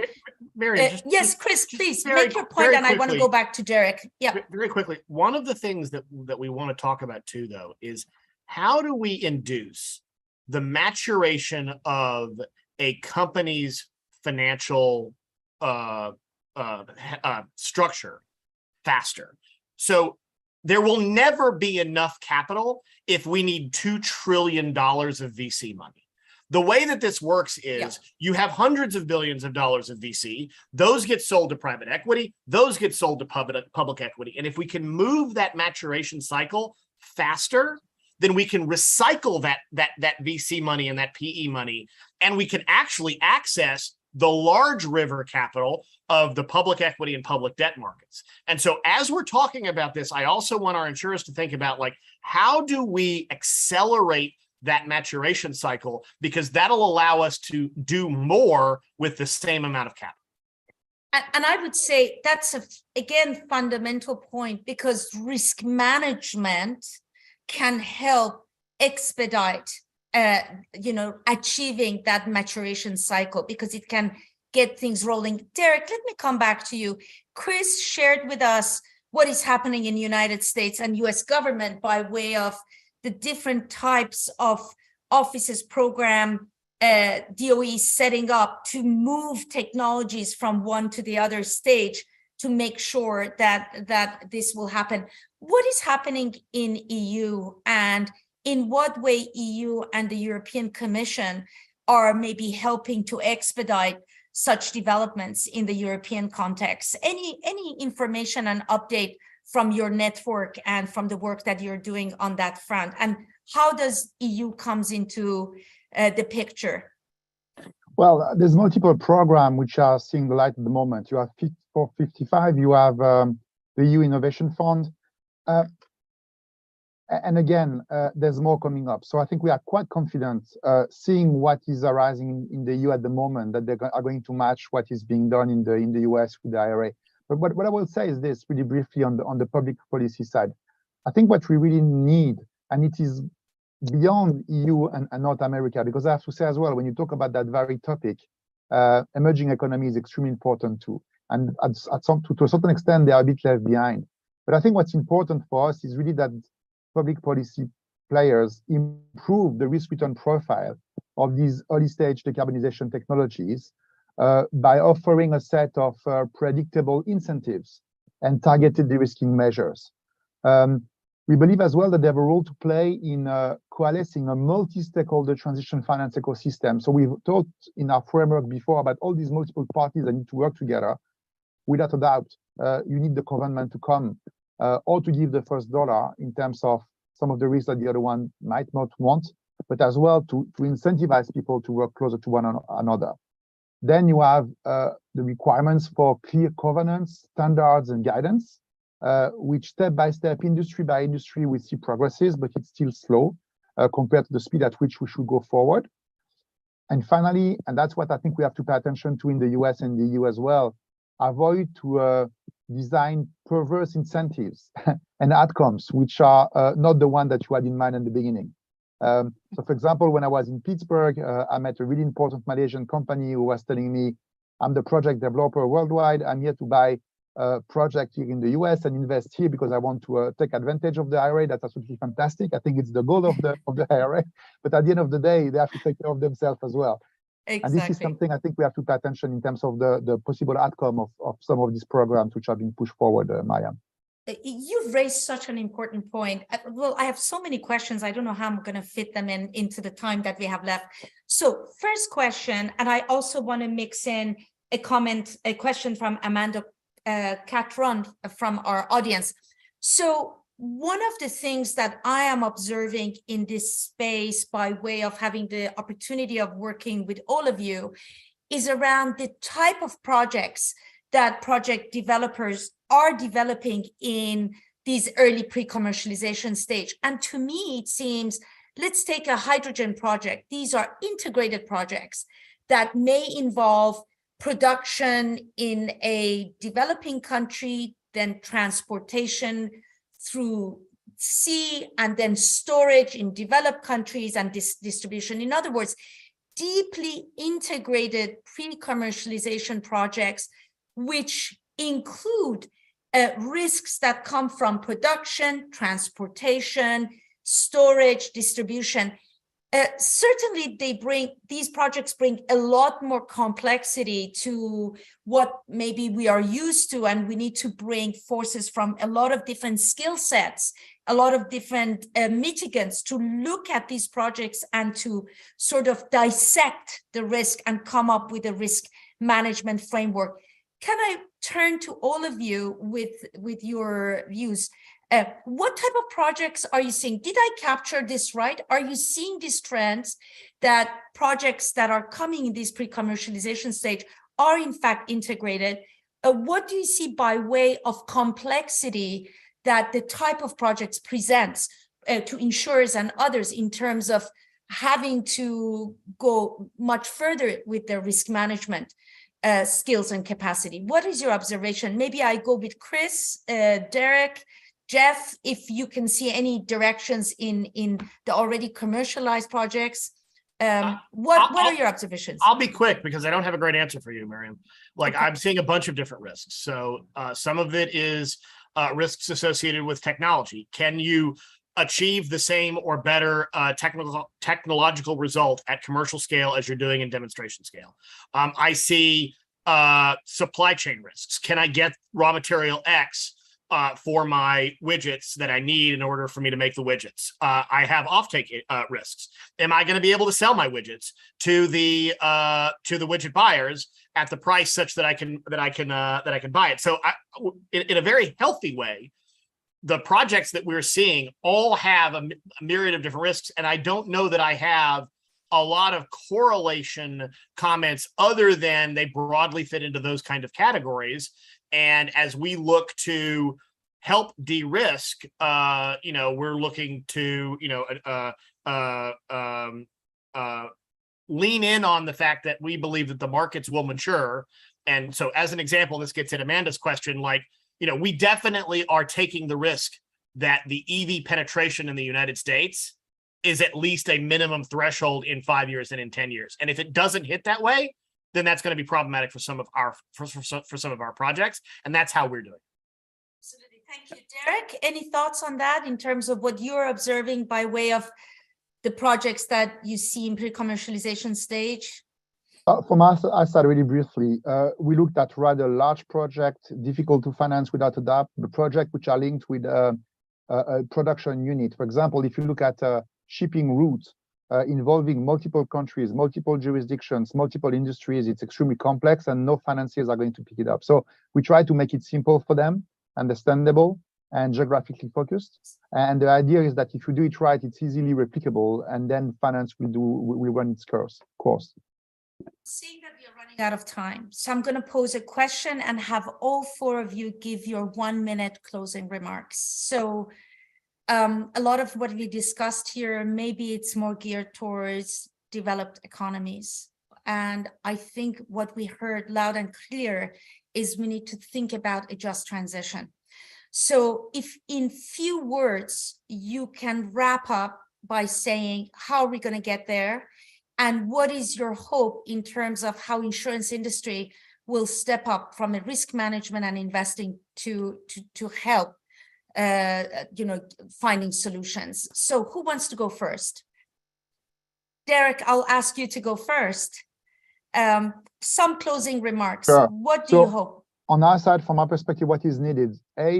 Innovative blending of capital supported by enabling ecosystem. B, transformative business models with new contracts, looking at improving bankability, new type of purchase agreement. C, much needed targeted public intervention. And from an insurance perspective, the question that we ask ourselves is, how can they learn quickly from these early projects and facilities and expand through their internal capabilities? How can they collaborate more with one another as an industry, but as well beyond the industry, together with the project financiers and other type of players? And then the question I'm asking myself as well is, what about the insurers who have not yet been involved in this transaction, in these reflections? how can we ensure that we help them catching up? That's in a nutshell where we stand. Thank you so much. Excellent. Jeff?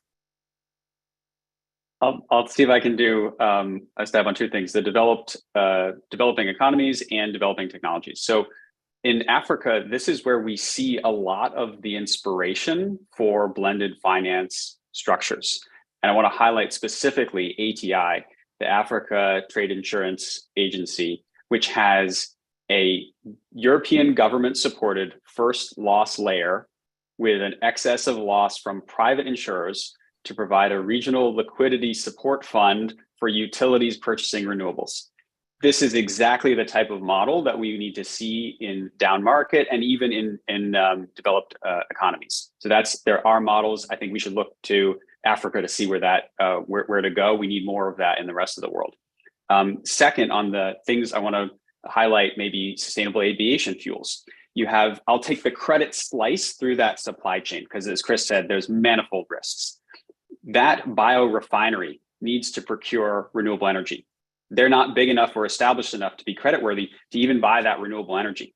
Then that biorefinery they've gotten an offtake contract from a major US airline who, darn it, is not investment grade, right? So we have that credit slice. Even if we can we still have the demand problem. And furthermore, there's a wonderful LCFS program to provide incentive for clean transportation fuels. But oh no, there's market uncertainty in what that price is going to be, which contributes to the demand risk. So that credit thread goes through the entire supply chain, even for new technologies. Excellent point. Chris, over to you.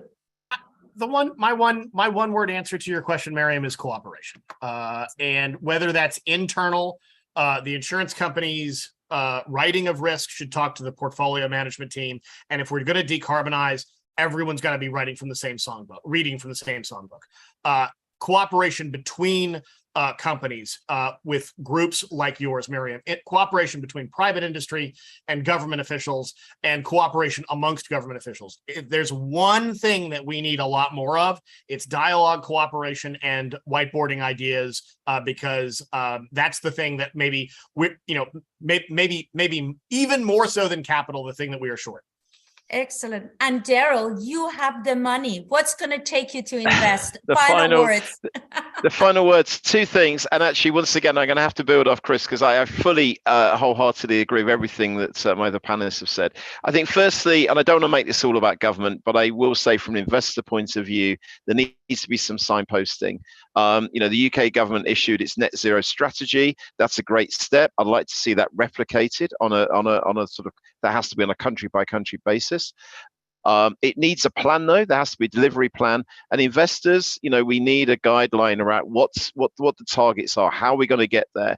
And that gives you some form of, this is not predetermined, but we need to know what direction we're going in and what we should be focusing on. But what I'd end with is absolutely agree with Chris's point. I've been saying this a lot over the years, which is there are too many bilateral conversations. Broadly, there are at least three factions that have to talk a lot more. That's government, industry, which will be developers and all wide range of industry, and the financial community, whether that be investors and insurers. And those three parties have to come together because they use different language. We talk to each other and try and understand each other, but we rarely do that in the same forum. So somehow, and it's very easy to say this, difficult to deliver, we have to bring that together. And this hopefully is a starting point in that direction. Thank you so much for such a rich conversation. And obviously, I look forward to working with all of you in context of this major initiative that we've launched at the Geneva Association. And we will try to do all that you've said to bring these critical communities together and initiate the discussion and innovation that needs to take place in risk management to help expedite the process. So with that, I want to thank you all. We will have maybe 4 minutes for a break. Apologies that it's going to be short, but in light of wanting to stay on target, I suggest that we will come back at around 3:47 Central European time to get together to start the next panel, which will be on long-term insurability of physical climate risk. Do we have insurance for extreme events looking 10 years from now with rising risks of extreme events? So very important conversation in the area of adaptation. See you very shortly. Thank you very much.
Thank you for coming back. Sorry for this short break, but with the spirit of wanting to move the conversation, it is my pleasure to introduce the title of our second panel, Long-Term Insurability of Physical Climate Risk, Drivers, Challenges, and Solutions. A critical topic, not only for the insurance industry, but for all. It is my pleasure to invite Dr. Svenja Surminski, a dear friend and colleague and a world-renowned expert in climate change adaptation. Svenja is the Managing Director of Climate and Sustainability at Marsh McLennan and an adjunct professor at London School of Economics. Svenja, over to you to moderate this tremendous panel. Thank you so much. Yeah, hi, Mariam, and hello, everybody.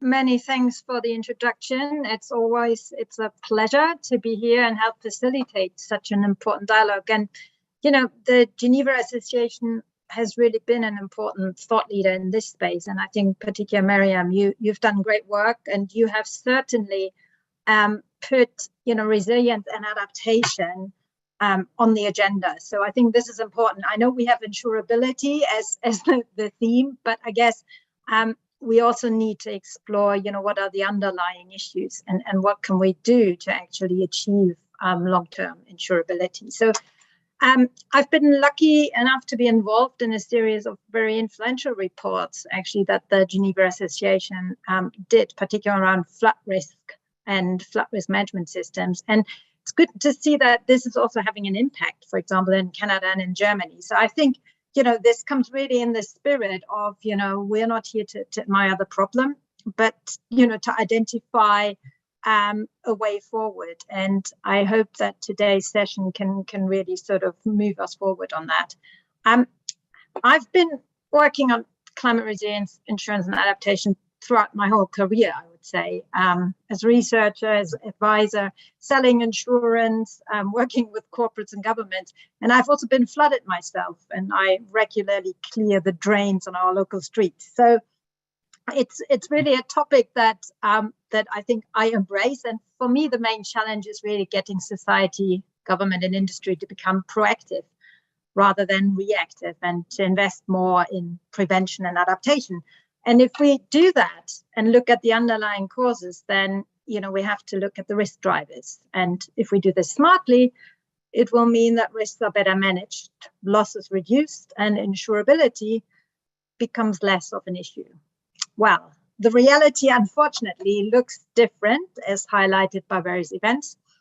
And, we all know that socio-economic impacts of extreme events, such as heat storms, forest fires and floods, water scarcity, are escalating. So, well, what to do? And who better to ask than our excellent four panelists? I'm very excited to be joined today by such a distinguished group of colleagues. Let me briefly welcome you. So we have Emma Howard-Boyd, until very recently chair of the Environment Agency. We have Veronica Scotti, chairperson Public Sector Solutions at Swiss Re.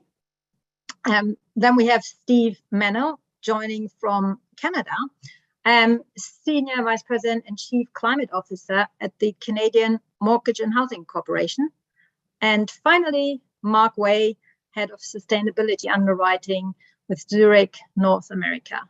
So great to have all of you here. And I think just looking at the setup, I know that we're going to have a great discussion. Before I invite each of you to share some quick observations, let me just outline very briefly some points to guide the discussion.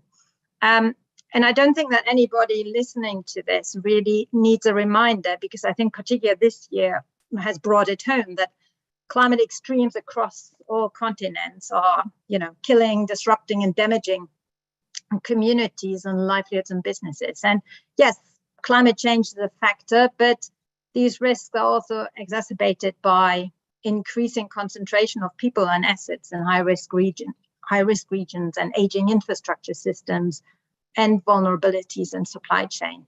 And I think this is also interesting, listening to the earlier panel, linked to the challenge of transitioning our energy systems and having effective low carbon systems in a time of changing climate. And just to give one example, so our research at Marsh McLennan shows that currently 23% of the world's power generation capacity is at risk of flooding, but this will rise to 41% in a 2-degree warming scenario. And, that's just one example of what I think we all call a resilience gap.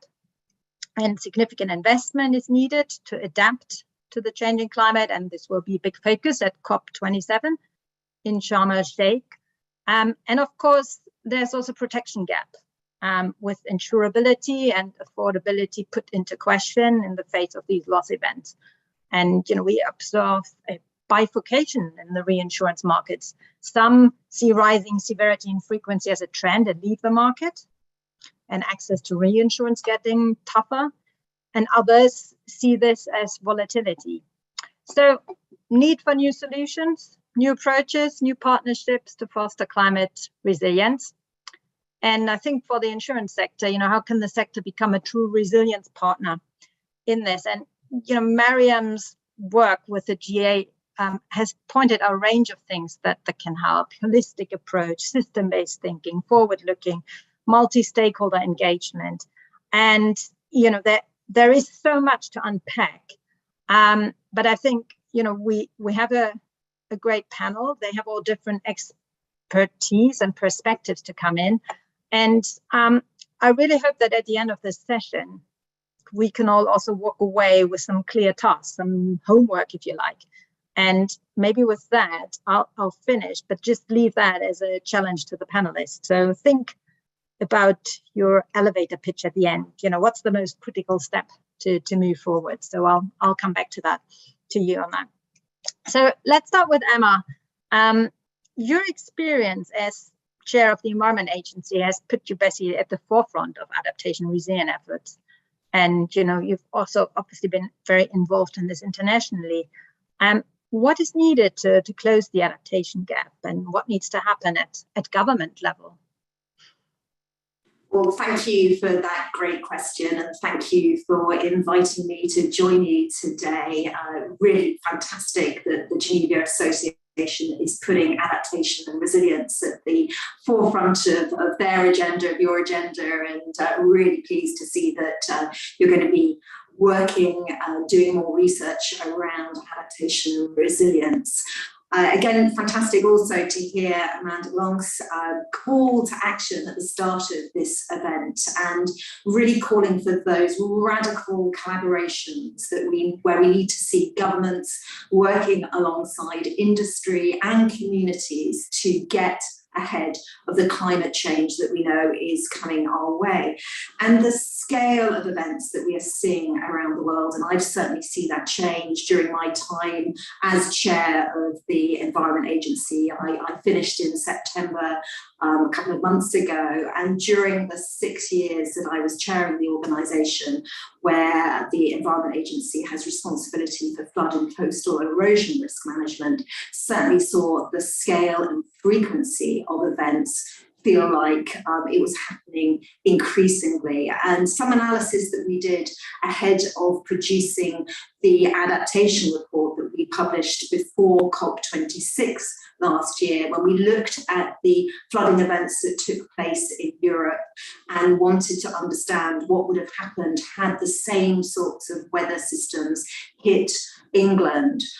Knowing that over 60% of people living in England live with that flood risk, we recognised that if that weather had hit the UK, it may not have been any better than what we had experienced or what was seen in Europe, despite the consistent investment by UK government in flood and coastal erosion risk management.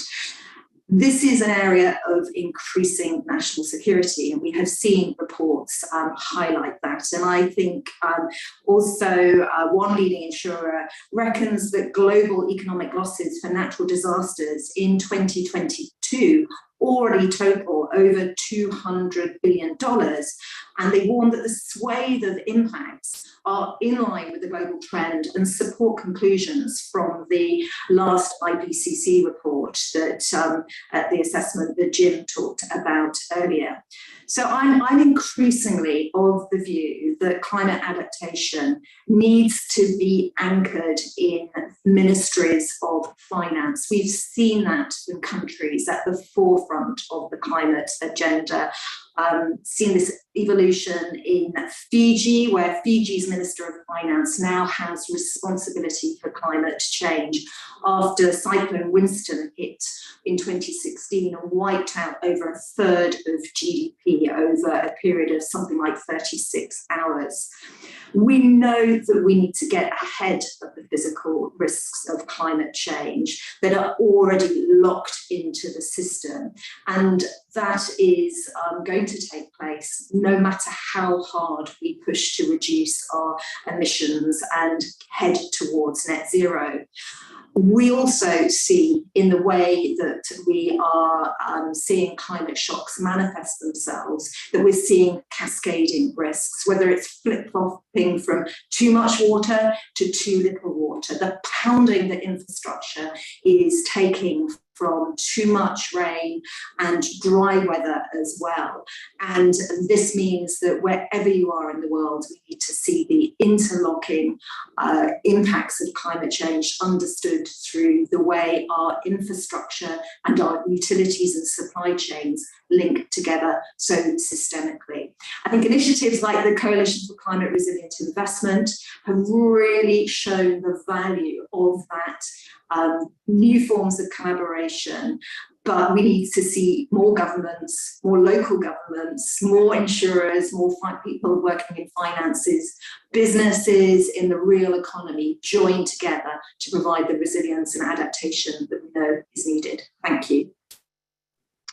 Well, thank you very much, Emma, and clearly a call there for greater collaboration and partnership. And well, Veronica, that must have been, sounding good music in your ears, I guess. I mean, this is what you do day in, day out.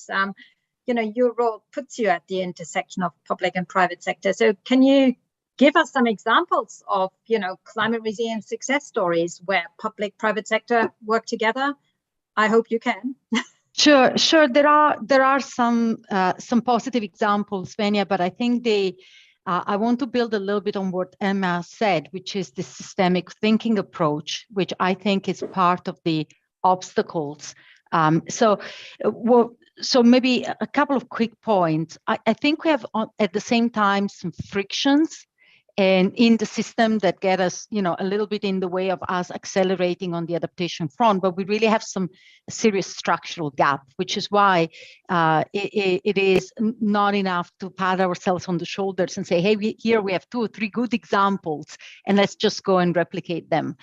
And I think the structural gaps when it comes to adaptation start from the fact that we do not have a unified measure that we can assess our success against. So if I draw the parallel to mitigation, it's very clear. Everything can be translated in one metric, which is greenhouse gas emissions. And there, the rule of the game is clear. You can do mobilization because it's remove. And then, you want to take care of the stock, and then you do the removal. So do you reduce your emission, you remove the stock. And from there, you can develop a whole industry of how you measure it, how do you actually remove, et cetera, et cetera. Now, let's talk about adaptation. There is no singular metric today. So I think what would be tremendously helpful is if we could translate, because adaptation is so local, and Emma described it, right? You need to work at municipal level. Mostly it hits people on the ground, and it's very different if you have too much water or too little water, to use our example, what the adaptation measure looks like. We have to be able to create a system that harmonizes across literally apples and pears. And then the total sum of that still needs to address something that is systemic in nature, which is climate. So I would say that's the challenge number one that we have at this moment. But if we can, and if we do, and if we put our efforts toward that adaptation score mechanism, and if we did it not just within one country, but we did it across, I think we would unlock tremendous financial system potential, because you can then translate everything in cash flows, and cash flows can be monetized, can be swapped, can be insured. So the whole shenanigan moves from there. The second thing is that in the challenges that I see in my work today is that we do need a main objective, but oftentimes when you anchor everything around a main objective, you miss out on benefits. And so it's great to talk about adaptation against physical risk. So let's say now we have seawater rising. Are we just going to put a lot more cement and raise our dikes, or are we going to do something different, right? So this ability to think again in system terms, even when we do specific interventions, I think it's pivotal to actually getting a number of adaptation benefits over and beyond the first preoccupation, which is security, safety. And the third thing that I see as a challenge, and then I'll give you some good stories as well, I promise. The third thing that I see as a challenge today is that we don't really have, if we're honest with ourselves, insurance covers that are adaptation centered or informed at their hearts.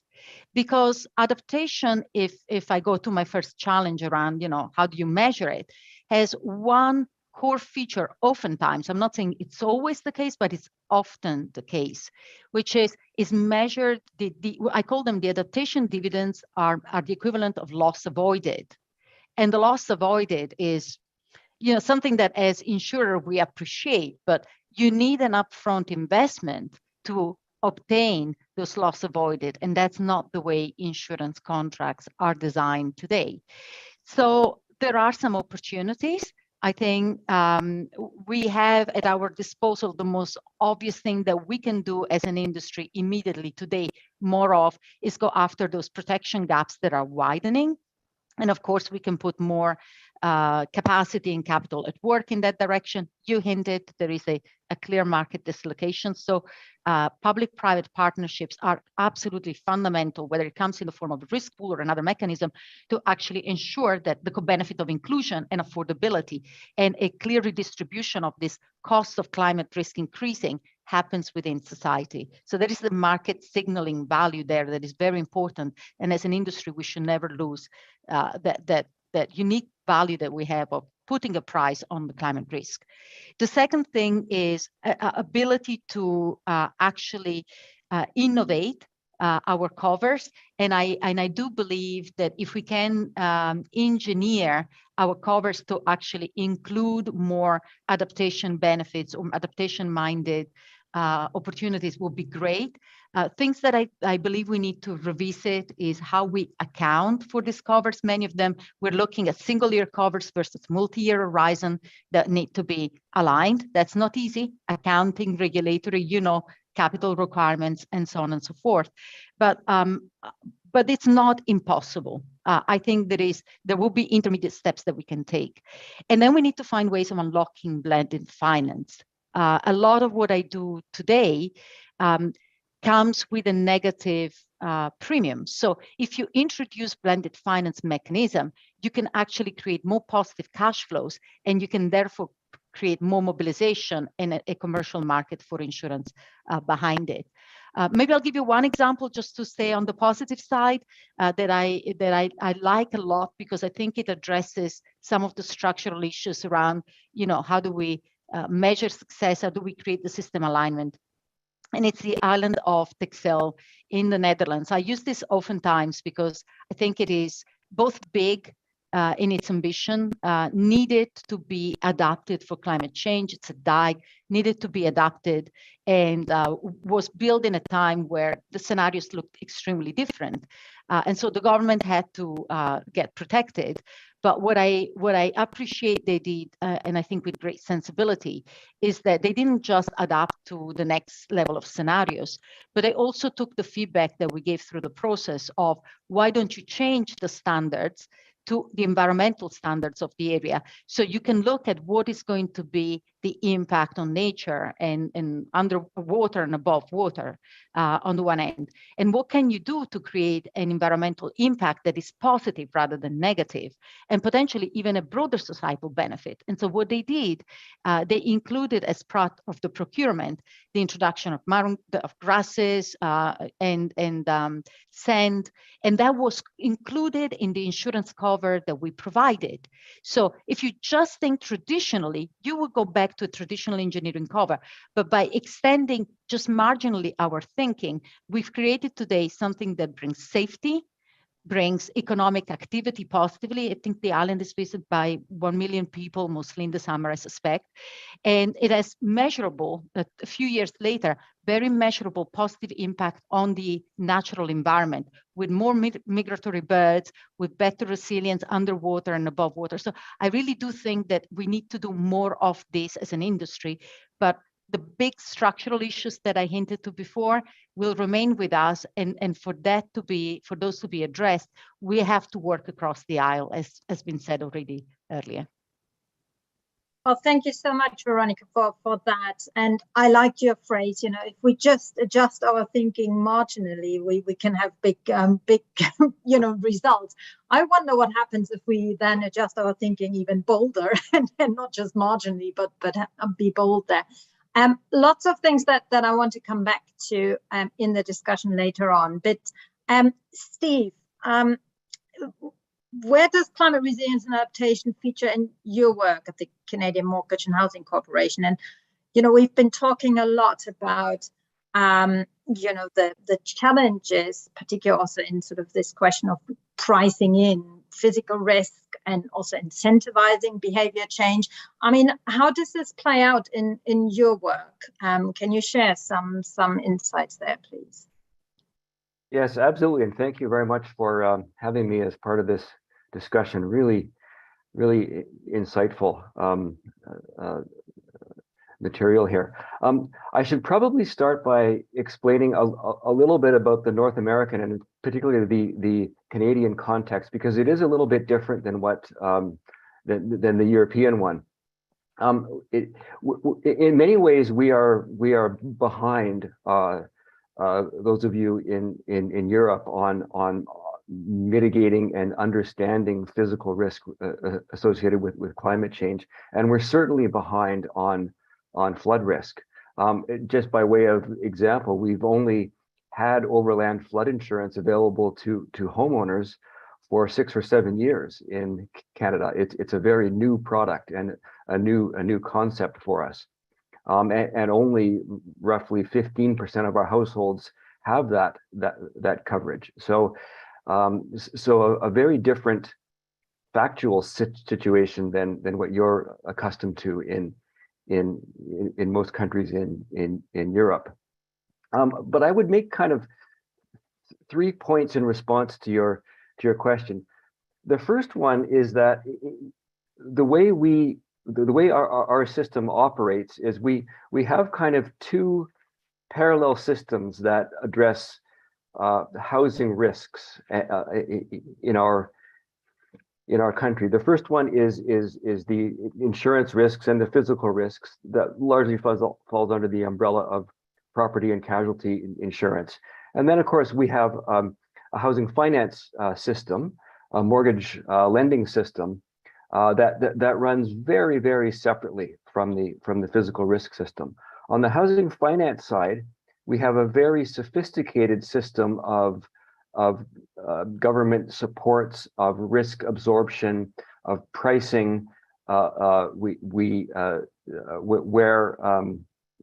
the government's ultimate guarantee is very explicit and is well understood and is applied through a vast series of programs and interventions. On the physical risk side, though, we don't have such a sophisticated approach, and consequently, most of the physical risks become socialized in the sense that the government funds the risk through a formal and informal responses to events like flooding, and the vast majority of the costs of mitigation following a flood are funded by provincial and the federal government in Canada. So individual homeowners or property owners, even in the multi-unit segment of the housing market, are not exposed to most of the financial risks or the costs associated with flooding or the other perils like wildfires. So what happens is then, and that brings me kind of to my second point, is that because those risks are not priced in, there is very little financial incentive to make any changes. We obviously need to make changes in our settlement patterns. We have in Canada roughly 10% of our housing is in high risk flood areas, but there's very little incentive to change that. Following almost every significant flood we've had, we rebuild virtually the same assets that were there prior to the flood. And the reason is that there's no financial incentive, no incentive of any kind for the homeowner to do anything else. They're compensated for much of the financial risk, and so they end up rebuilding. There's also a misalignment between our regulatory approaches and our financial ones. So in a federal system like we have in Canada, virtually all of the regulatory authority for the physical aspects of our housing, land use planning, building codes, provision of infrastructure is undertaken by provincial governments, whereas most of the financial regulation and intervention on the is undertaken by the federal government, and there is somewhat of a disconnect between these two systems. They're not working in alignment at the moment, and I would argue that a regulatory approach alone is insufficient. In fact, it's proven to be insufficient because, as I mentioned, we just end up rebuilding in places that we probably should not. And then the third point I would make is that we still have a fairly rudimentary understanding of these risks. We don't have certainly in Canada, we don't have a national common understanding of flood risk. We don't have up-to-date flood mapping that covers the majority of the populated areas. That coverage right now is spotty and is not and that information is not always available to individuals, even if they want to make an individual decision that is aligned with the right public outcome. There's the information that they need to make that decision is often not available to them. So when you combine all of these things, we have kind of a situation where we need pretty serious reform to start to align those financial incentives with the right policy outcomes that will require us to, I believe, start to price much more profoundly the physical risks into the financial decisions that are being made by property owners. And I think that we can get into this a little bit later if you want, if we have time. But I think some of this will be done through financial intervention that changes the cost of capital on the housing finance part of this system to align it with the physical risks that we are seeing relating to climate related weather events and so on. So I'll stop there, but I'm happy to unpack some of that more if you want. Yeah, Steve, thank you very much. I mean, yes, again, there is a lot of really important material in there, and I remember always thinking about the different actors and what the window of opportunity is. If you kind of think through from the moment someone wants to build a house or a factory or, you know, place an asset to the point it's done, and all these decisions in that process, you know, these are windows in a way for incorporating resilience and adaptation. But usually insurance and to some extent also the banks around mortgage provision, they come fairly late in the process to the table, and I think that's an important point to consider. But maybe we can come back to that. Mark, I would like to explore something that was mentioned earlier. I think Emma, but also Veronica sort of brought this in, that obviously the challenge of, you know, resilience is huge, and we have a lot of tools in our arsenal, but one is also working with nature. And I think this is an area that you have been doing particular quite a significant amount of work. I think you've also recently worked with the Geneva Association in this space. It's kind of utilizing nature-based solutions for climate resilience. And yeah, I know there is a lot of movement and momentum, but you know, how big is the opportunity you see also for the insurance industry and kind of, well, let's call it the nature-based resilience space for a better term. So what is your perspective? Well, how much time have you got, Geneva? I think I've actually just got a few minutes, but let me try and put this into a reasonably large nutshell. And then thank you, by the way, for the invitation to talk on the panel today.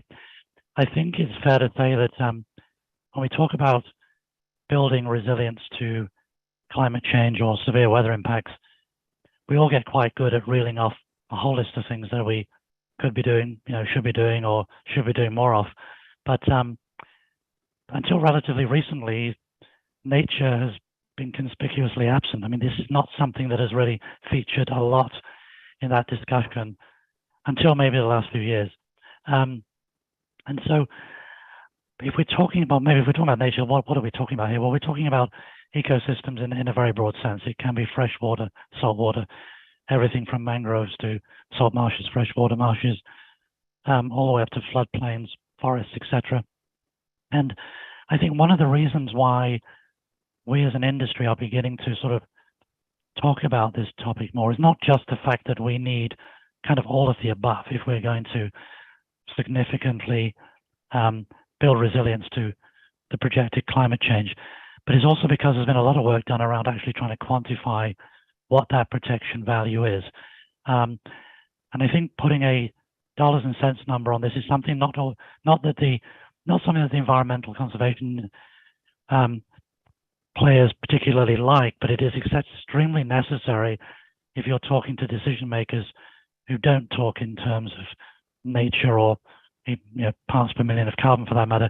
We have to bring this into a language which they understand. So quantifying nature has been something that's really, nature's protection value has been something that's really grown over the last 10 to 15 years.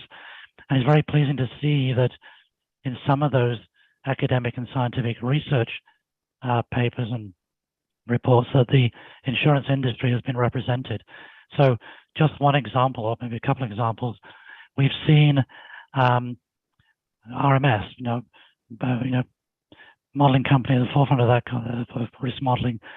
They brought out a very interesting study around Hurricane Irma in 2017 and what it did to Florida. And they recognized that, or they modeled this in conjunction with the Nature Conservancy, and really could show that by having preserved mangrove forests, the actual cost of that severe hurricane was probably $1.5 billion less because of nature. In some of the counties around the storm track, the loss was approximately 25% less. So some really, I think, impressive numbers. And we've seen additional studies from AXA around mangroves. We've seen Swiss Re obviously working a lot on coral reef topics. We've seen some very interesting work from Munich Re around floodplain management. And perhaps most recently, Willis Towers Watson on ecological forestry management, and how that can reduce fire risk or wildfire risk. So I think all of these studies, with or without the industry, are coming to the same conclusion that we have to consider how we work with nature rather than against it. Nature is causing us a lot of these problems. Okay, they're self-inflicted in the sense of what we're doing in terms of greenhouse gas emissions, but it is also a part of the solution. I think there's three areas where we can be thinking more about this as an industry. One is the obvious one that I've just mentioned about encouraging the protection and the restoration and the further quantification of the value of nature. Inland, also obviously on our coastline, and really also thinking about in terms of some of our customers. We have the construction sector, which is heavily into thinking about integrating green and grey approaches to coastal infrastructure and other inland infrastructures, and how that can be blended in an optimal way. If we can understand the metrics and to compare green approaches to grey approaches, then that will become even more effective going forward. I think the second area is one that's most attractive, is the area of product and market development. We've seen already the development of insurance for nature products starting in Mexico with work that Swiss Re was involved in. We've seen that expand in the Caribbean. So you have literally protection against hurricane damage on reefs extending from Mexico all the way down to Honduras now. We see a lot of effort going in to expanding that into Asia.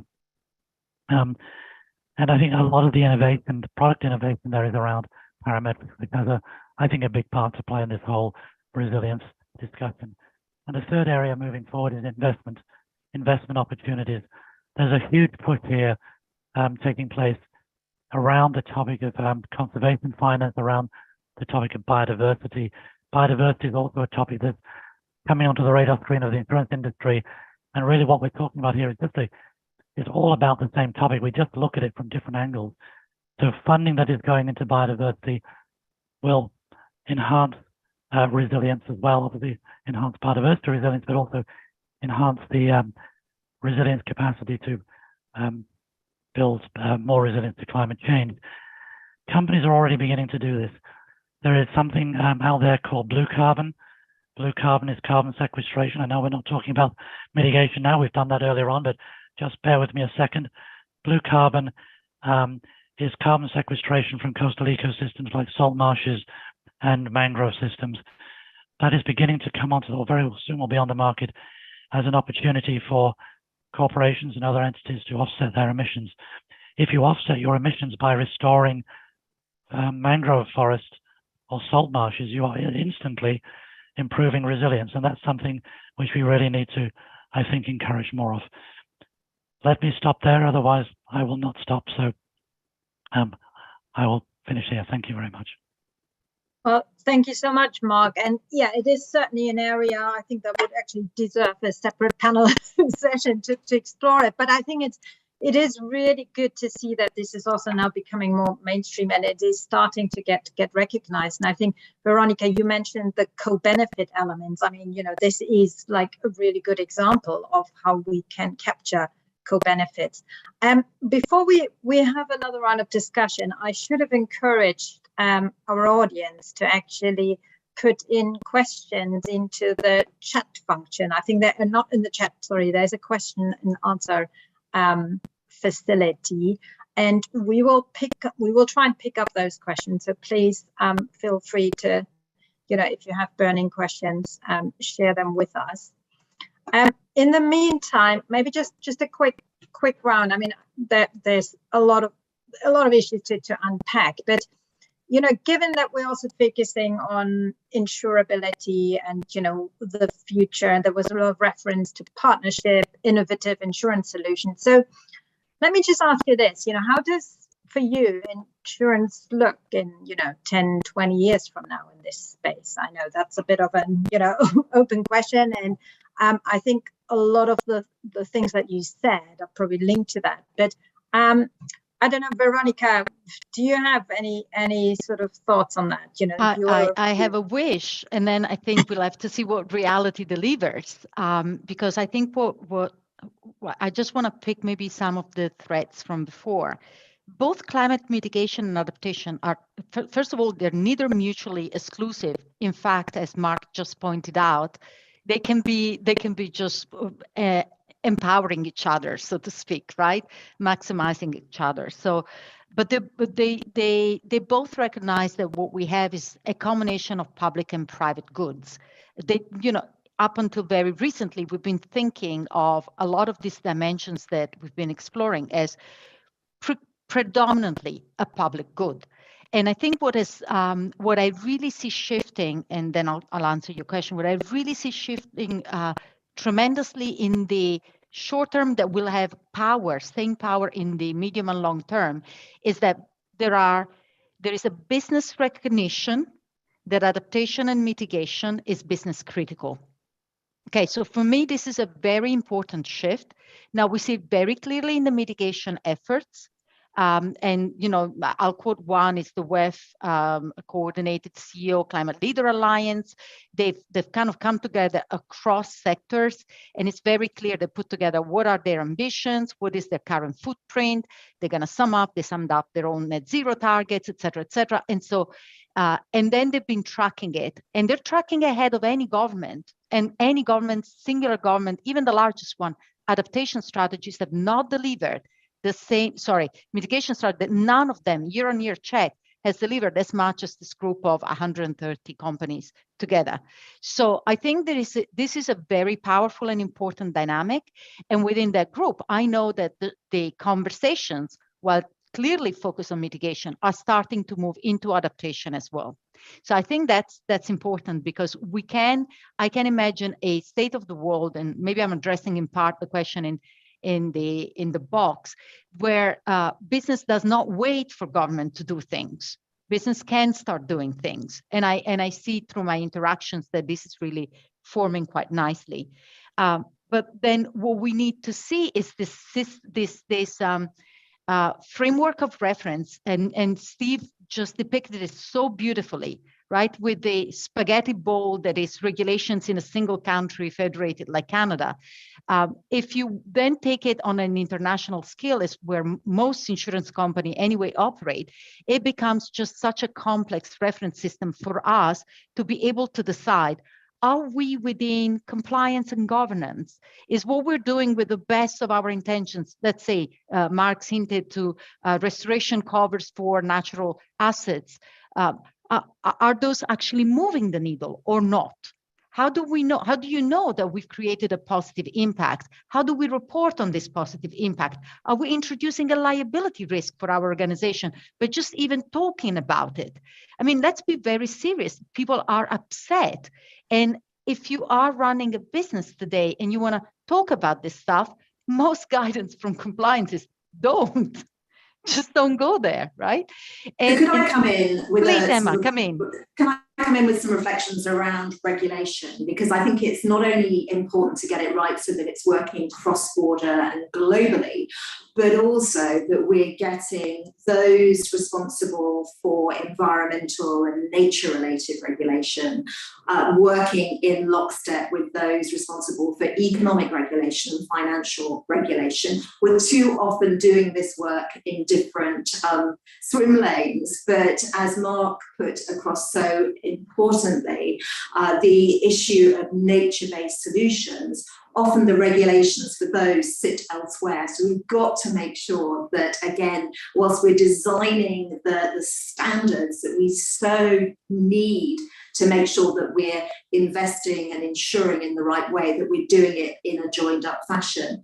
And again, can I add to the points that you made, Veronica, earlier about the importance of standards? I've certainly been calling for Treasury in the UK that has responsibility for financial regulations to look at the economics of adaptation and resilience so that we know what standards that we want to invest in, and can also look at how that is split between the public and the private sector. We know in this country, this decade, something like £650 billion worth of infrastructure is set to be built. That's the new stuff, let alone the existing stuff. We need to make sure that that is ready from a net zero perspective, ready from a resilience perspective, so it literally doesn't wash away in a flood or melt in a heat wave, but also making the most of a nature positive way of building and preparing infrastructure for the future. Thank you. Thank you very much for this discussion. Clearly, regulation is an important part, but in terms of the role of insurance in this and the efforts around resilience and adaptation as a way to ensure that we have long-term insurability. I mean, we've heard some examples. Steve, where do you see this? I mean, I've asked this question. If we look forward, 10, 20 years, in insurance, the role of insurance. What is your perspective? Yeah, I hope I'm not too repetitive in my answer from my opening remarks, but I would say two things. First, as I mentioned, we're a little bit behind in Canada as compared to the rest of the world, and so we need to, first of all, find a way to bring the majority of residential properties into certainly the flood risk insurance domain. As I mentioned, we don't even have basic primary insurance coverage for 85% of our housing. So we need to find a way to do that. And obviously, a key step in that is removing some of the moral hazard that's currently created by a system that has been argued has too much government support. We have to find a way to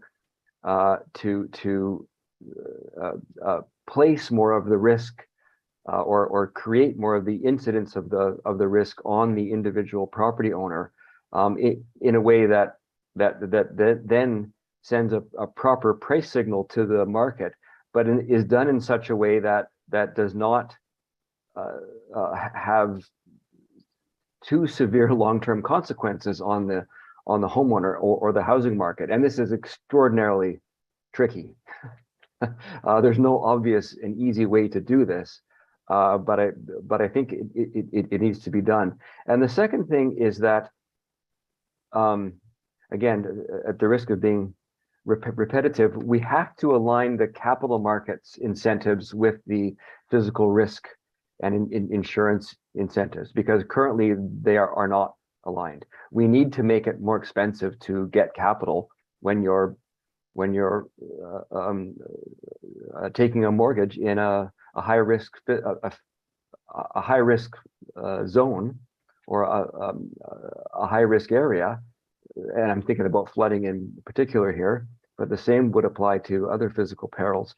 Right now, the cost of a mortgage in Canada is the same, irrespective of the physical risk to the property. And the reason is that that risk is absorbed mostly by the government before it actually reaches the financial system. And we need to change that. Again, reforms to those systems are extraordinarily difficult, but I think we have no choice. The cost of these perils is increasing dramatically in Canada the same way it is in the rest of the world, and we need to be much more prepared for this. Well, thank you very much. Let's turn to the question. We have some great questions coming through the audience there, and I will try and package them together. You know, that there are, to begin with, there is a question about the role of reinsurance companies and in responding to climate adaptation needs. I think, Veronica, you have already responded to some extent to that, but there's also this question of how can we then bring together governments, policymakers, and insurers. And Mark, maybe I can offer a quick example because it's known in the industry, which is the Insurance Development Forum. And I know this is mostly for developing markets, but it was designed from its onset to be the platform through which the insurance industry would mobilize international financing resources and bring the best of its capabilities, which I'm sure the audience knows is in the risk analytics, in the ability to understand and put a price on risk, as Steve has physical risk as well, as Steve has highlighted, in the ability to absorb some of that at the right price through risk transfer structure and redistribution mechanisms. And of course, it's investment, as Emma was saying before. We are developing as a firm, but as an industry, ever more thematic investments that recognize that these are long-term trends, and there will be a shift in value pools. And I know, so to me, that is clearly three propositions that today we're directing towards emerging economies and developing markets that are already feeling on their skin today the effects of climate change and the lack of their own ability to adapt. And by offering the knowledge through, for instance, analytics that we socialize and we make publicly available, by offering to work with them in the UNDP in financing structure that put them on a better path to be fiscally resilient if anything strikes, and in developing co-investment opportunities and platforms, we're making a big stride. I think this is a typical case where the global South could teach something to the global North, right? If we imagine doing this on a broader scale, I think we would be, there are those mechanisms we can learn from. I think it's so important to learn from others. So whether it's those that are ahead of receiving the impacts, the severe impacts of climate risk, or indeed where specific campaigns have been run in different countries. So here in the UK, we've seen Flood Re lead a Build Back Better campaign, so that insurance at the household level is about building back to the next flooding event, as opposed to back to how a building, a house was for existing events. And again, that sort of initiative working alongside the insurance industry are the sorts of things that can be shared around the world, so that we leapfrog in terms of the product development that we're seeing, whether it's at a household level, at a community level, at a country level. Lots to learn in this space. I mean, lots of good examples. I just would say, it's taken us quite a while to get to the implementation part. I mean, there has been, none of these topics are very new, and we've had lots of forums, lots of discussions. So I think the key question is this now having traction? Is this now really then translating into, solutions on the ground? And Mark, I want to put my finger on the nature part, because from what you said, it seems, I mean, maybe I'm wrong, but it seems that there seems to be a bit of an acceleration and sort of a focus on, well, we can deliver and this is happening. Is that a wrong perception, or would you argue, because, the examples that you gave sounded like there was some real innovation on the ground? Yeah, I mean, I certainly think there is. This is advancing as a topic that is getting much more attention than it did inside and outside of the industry, certainly across the public sector, because people are beginning to understand that, if you look at the Venn diagram, you don't really have the economy here and then, the environment here. You basically have the economy here and the environment right around it. There is no way you can sort of see, long-term business in many areas is going to be reliant on the environment, on biodiversity. But I do think this is an opportunity for the industry to really advance that conversation, because there's a number of trends out there which we're clearly seeing, but it's going to take patience. Product innovation in this space is going to take patience too, but it has begun, as I said earlier. But I think if we think about some of what is driving this topic more and more, we can look to the Paris Agreement. There's like over 90 countries that in their nationally determined contributions have mentioned nature-based climate resilience. We see the World Bank talking about promoting nature positive investments. The G7 is coming out supporting nature-based solutions, and we're seeing an increase in ODA investment in the nature area. I think, though, one thing that could actually potentially, I wouldn't say be more important, but have as great an impact is the task force for nature-related financial disclosures. This is following on, obviously, from the climate-related financial disclosures task force. They are currently putting together an outline for how particularly companies can report on how they impact nature and what they're doing about it. If that becomes broadly implemented, it could be a game changer. I really think that's going to potentially drive so much more interest, investment, and it broadens the concept of license to operate in the sense that companies will all have to show what we're doing in this area. And there's going to be a lot of attention from investors, from local communities. Game changer. I'm not sure that's maybe an exaggeration. I don't think it is. My instinct is that could be hugely important for this whole topic area. We need to make sure that the data and disclosure that initiatives like TNFD will bring lead to deals and delivery. And again, this is where emphasis needs to be placed. And we're seeing those in the finance sector, those in the insurance sector, trial with pilots the building of projects, but so often these are at a local level, and we need to work out mechanisms to allow them to be scaled up so that larger flows of capital can allow those pilots at a community level, at a landscape level, be invested in. And this is where we do need patience, but we also need massive pace and urgency in the way that we drive this change. I'm conscious of time, and I would urge the panel to think about their little elevator pitch. We're coming to that in a very quick moment. But we have two questions there. One is about the lack of risk transfer solutions for chronic risk. I mean, we've been really also thinking this through in terms of, the extreme events, the climate shocks, the floods, the wildfires and the storms. But what about the chronic risks?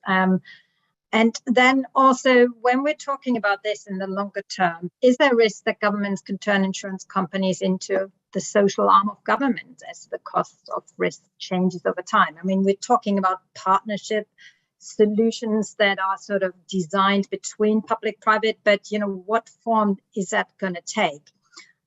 Difficult questions, I think, but certainly, anybody on the panel who wants to have a go, maybe very quickly before we do. I'll go to the second one, Svenja. I'm actually, I'll be very surprised if that's the outcome 10 years from now.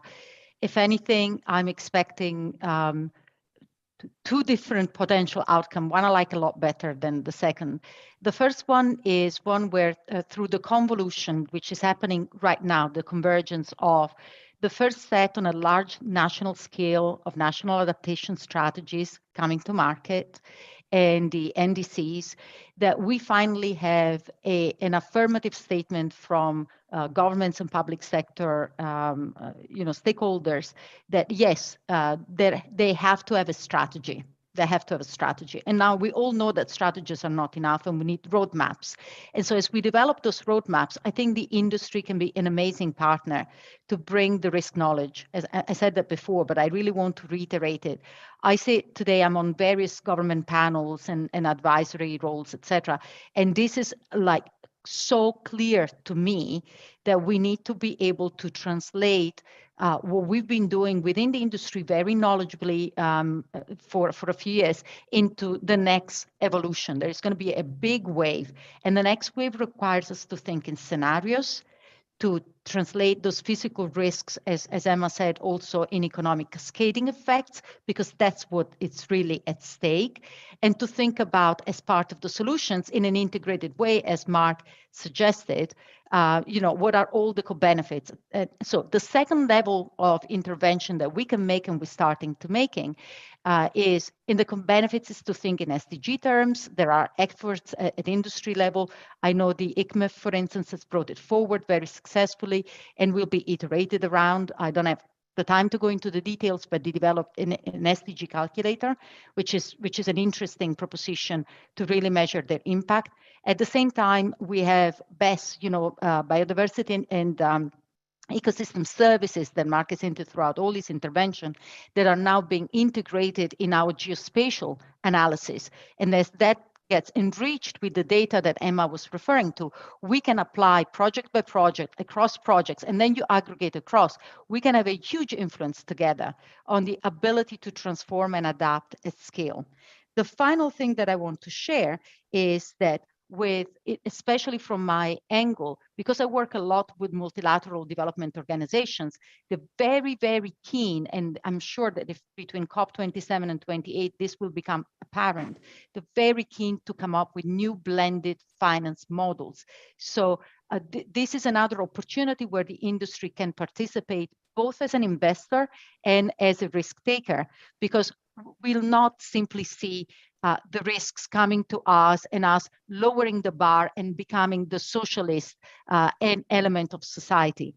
What I believe that if we don't do all of this, what will in fact more likely happen, and I give it a low probability because I believe in the power of our industry, but what could happen is that actually the governments will be forced to take up more of what today is in the commercial market because the commercial market withdraws. We should actually be on the forefront of taking all the expertise and develop the next generation of tools and capabilities to ensure that risks remain insurable, remain in the commercial market, and the public sector enhances its mandate for public good with a commerciality and an ability to foster an economic activity that is balanced and not nationalized. But I've used also my 3 minutes for closing, so I'm done. Yeah, I think that was part of your elevator pitch already built in. So very conscious that we're running out of time, but I want to give Steve, Mark, and Emma also a chance. And we still haven't answered, will there be insurance for heat risk biodiversity loss? So Mark, Steve, Emma, prepare for your final comment. And if any of you can answer that question, that would be a bonus. So who wants to start? Steve, you want to go? Sure, although I don't know that I can answer that question very well. In fact, my closing pitch is pretty similar to Veronica's. I think there is a strong role for government in the solution to this problem, but it is one where the government supports a market solution, not one where the government takes on all of the risk. And in our context in Canada, certainly that means moving away from our currently socialized model to a model that is more market-based and that does place most of the risk or where most of the risk is absorbed in the private sector. That will require a couple of things. The first one is a willingness to work in partnership between industry and government, and I think we're doing a pretty good job of setting the foundation for that. And the other is creating that foundational data set and having a common understanding of the risks that is available publicly, so that people can actually make decisions and change the decisions they make based on good information and information that is understood broadly. So that's okay. Thank you. You're taking all very long elevators, so let's make the elevator ride shorter. Mark, very quickly, and then Emma, you have the last word. Mark. Okay. I will be quicker, let me say that. So I think basically, I mean, what I would say is we've talked about this already, but clearly we have to be working with our broader stakeholder community across all of these topics, particularly the public sector. They can have the ability to change laws and regulations, building codes, et cetera, we probably have to have some form of, dare I say, a grand bargain, because if we are to keep areas insurable, they have to be invested in to keep that risk manageable. I think that was probably the original concept behind some of the conversations around Flood Re. I think we also have to be pricing in risk. We have to be understanding very clearly that if you have a 30-year mortgage in an area that's likely to be flooded, yeah, you have to bear that in mind before you make a decision around where you start to develop and create new buildings. Let me just address, there was a question about biodiversity. Will there ever be insurance for biodiversity? I'm very optimistic there. I think there will. I think we have some of the tools there we need. Satellite monitoring of vegetation or vegetation index is kind of a step in that direction. We're seeing AI be deployed to identify and monitor biodiversity in given areas. I think those are kind of the parameters that we could be using in future to build insurance products around. So I'm optimistic about that. It won't be easy, but if we need to do it, we will do it. But there has to be a market for it as well. To the question about insurance and can we have more product innovation? If there isn't a market there, developing new products and services is extremely time intensive. We need to see that those markets will be there when we have developed them. Okay, thank you. And Emma, are you inspired? Do you believe the industry will be part of the solution? I do, but we need radical collaboration between the public, private and third sectors at all levels, country, global, national and local. But it needs to happen at pace and at scale because this is incredibly urgent.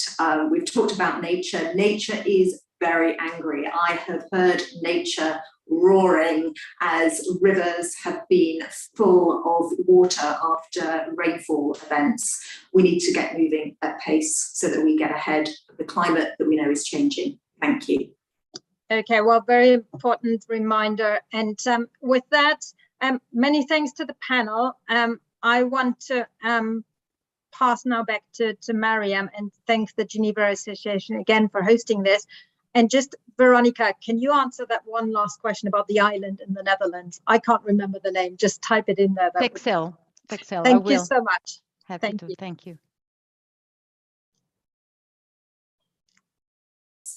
what a discussion and so many great thoughts. In fact, next year we will be launching a major research around a lot of these topics. And I really wanted to thank Svenja and the panelists to giving us so many issues to think about as we design our work forward. Now, I would like to invite Jad Aris, Managing Director of Geneva Association, to deliver some closing remarks and close the event. Over to you, Jad. Thank you.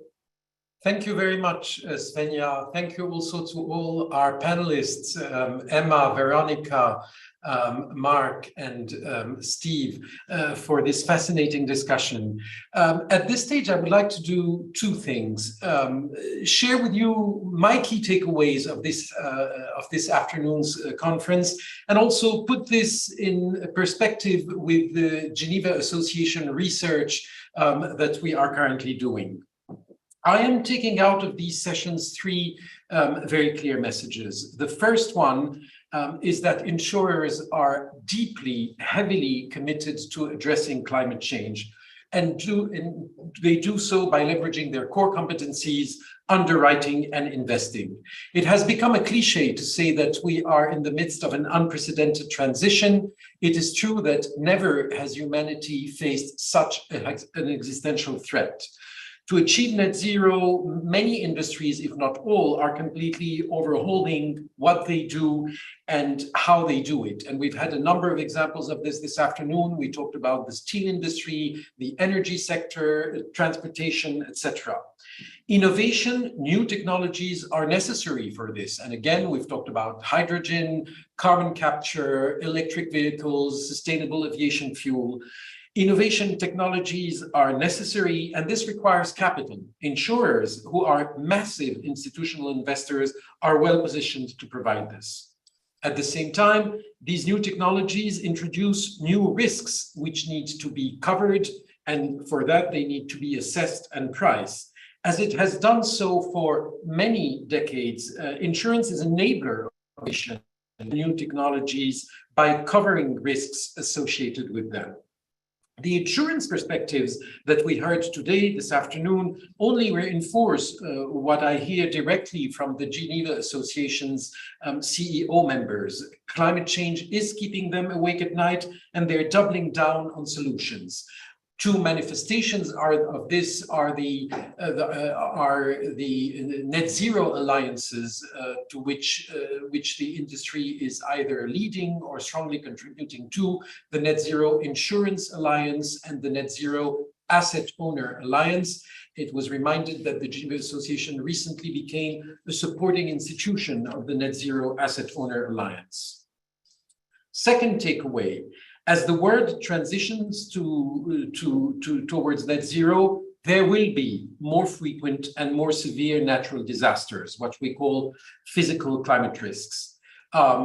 As a matter of fact, this past summer 2022, in many parts of the world, and notably in Europe, has been a wake-up call for the world. People have realized, the general public has realized, that climate change risks is not about our grandchildren or our children. It's happening now, today, and it's about us. To promote the long-term insurability of physical climate risks, insurers are accelerating prevention and mitigation measures, and we see many examples of this. Making flood insurance contingent on meeting building and construction standards, for example, is an illustration. The third message that I am getting out of the discussions today is that there is only so much the industry can do on its own. Governments are an essential partner for insurers.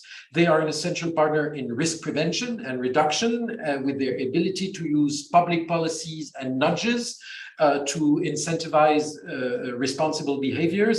They are also an important partner in risk absorption, because we will likely reach a point where insurers will no longer be able, in a very practical sense, just because there will no longer be capital, their capital is not unlimited, where the insurers will no longer be able to absorb all potential losses. Incidentally, this is what we saw with the business interruption debate during lockdowns of the pandemic.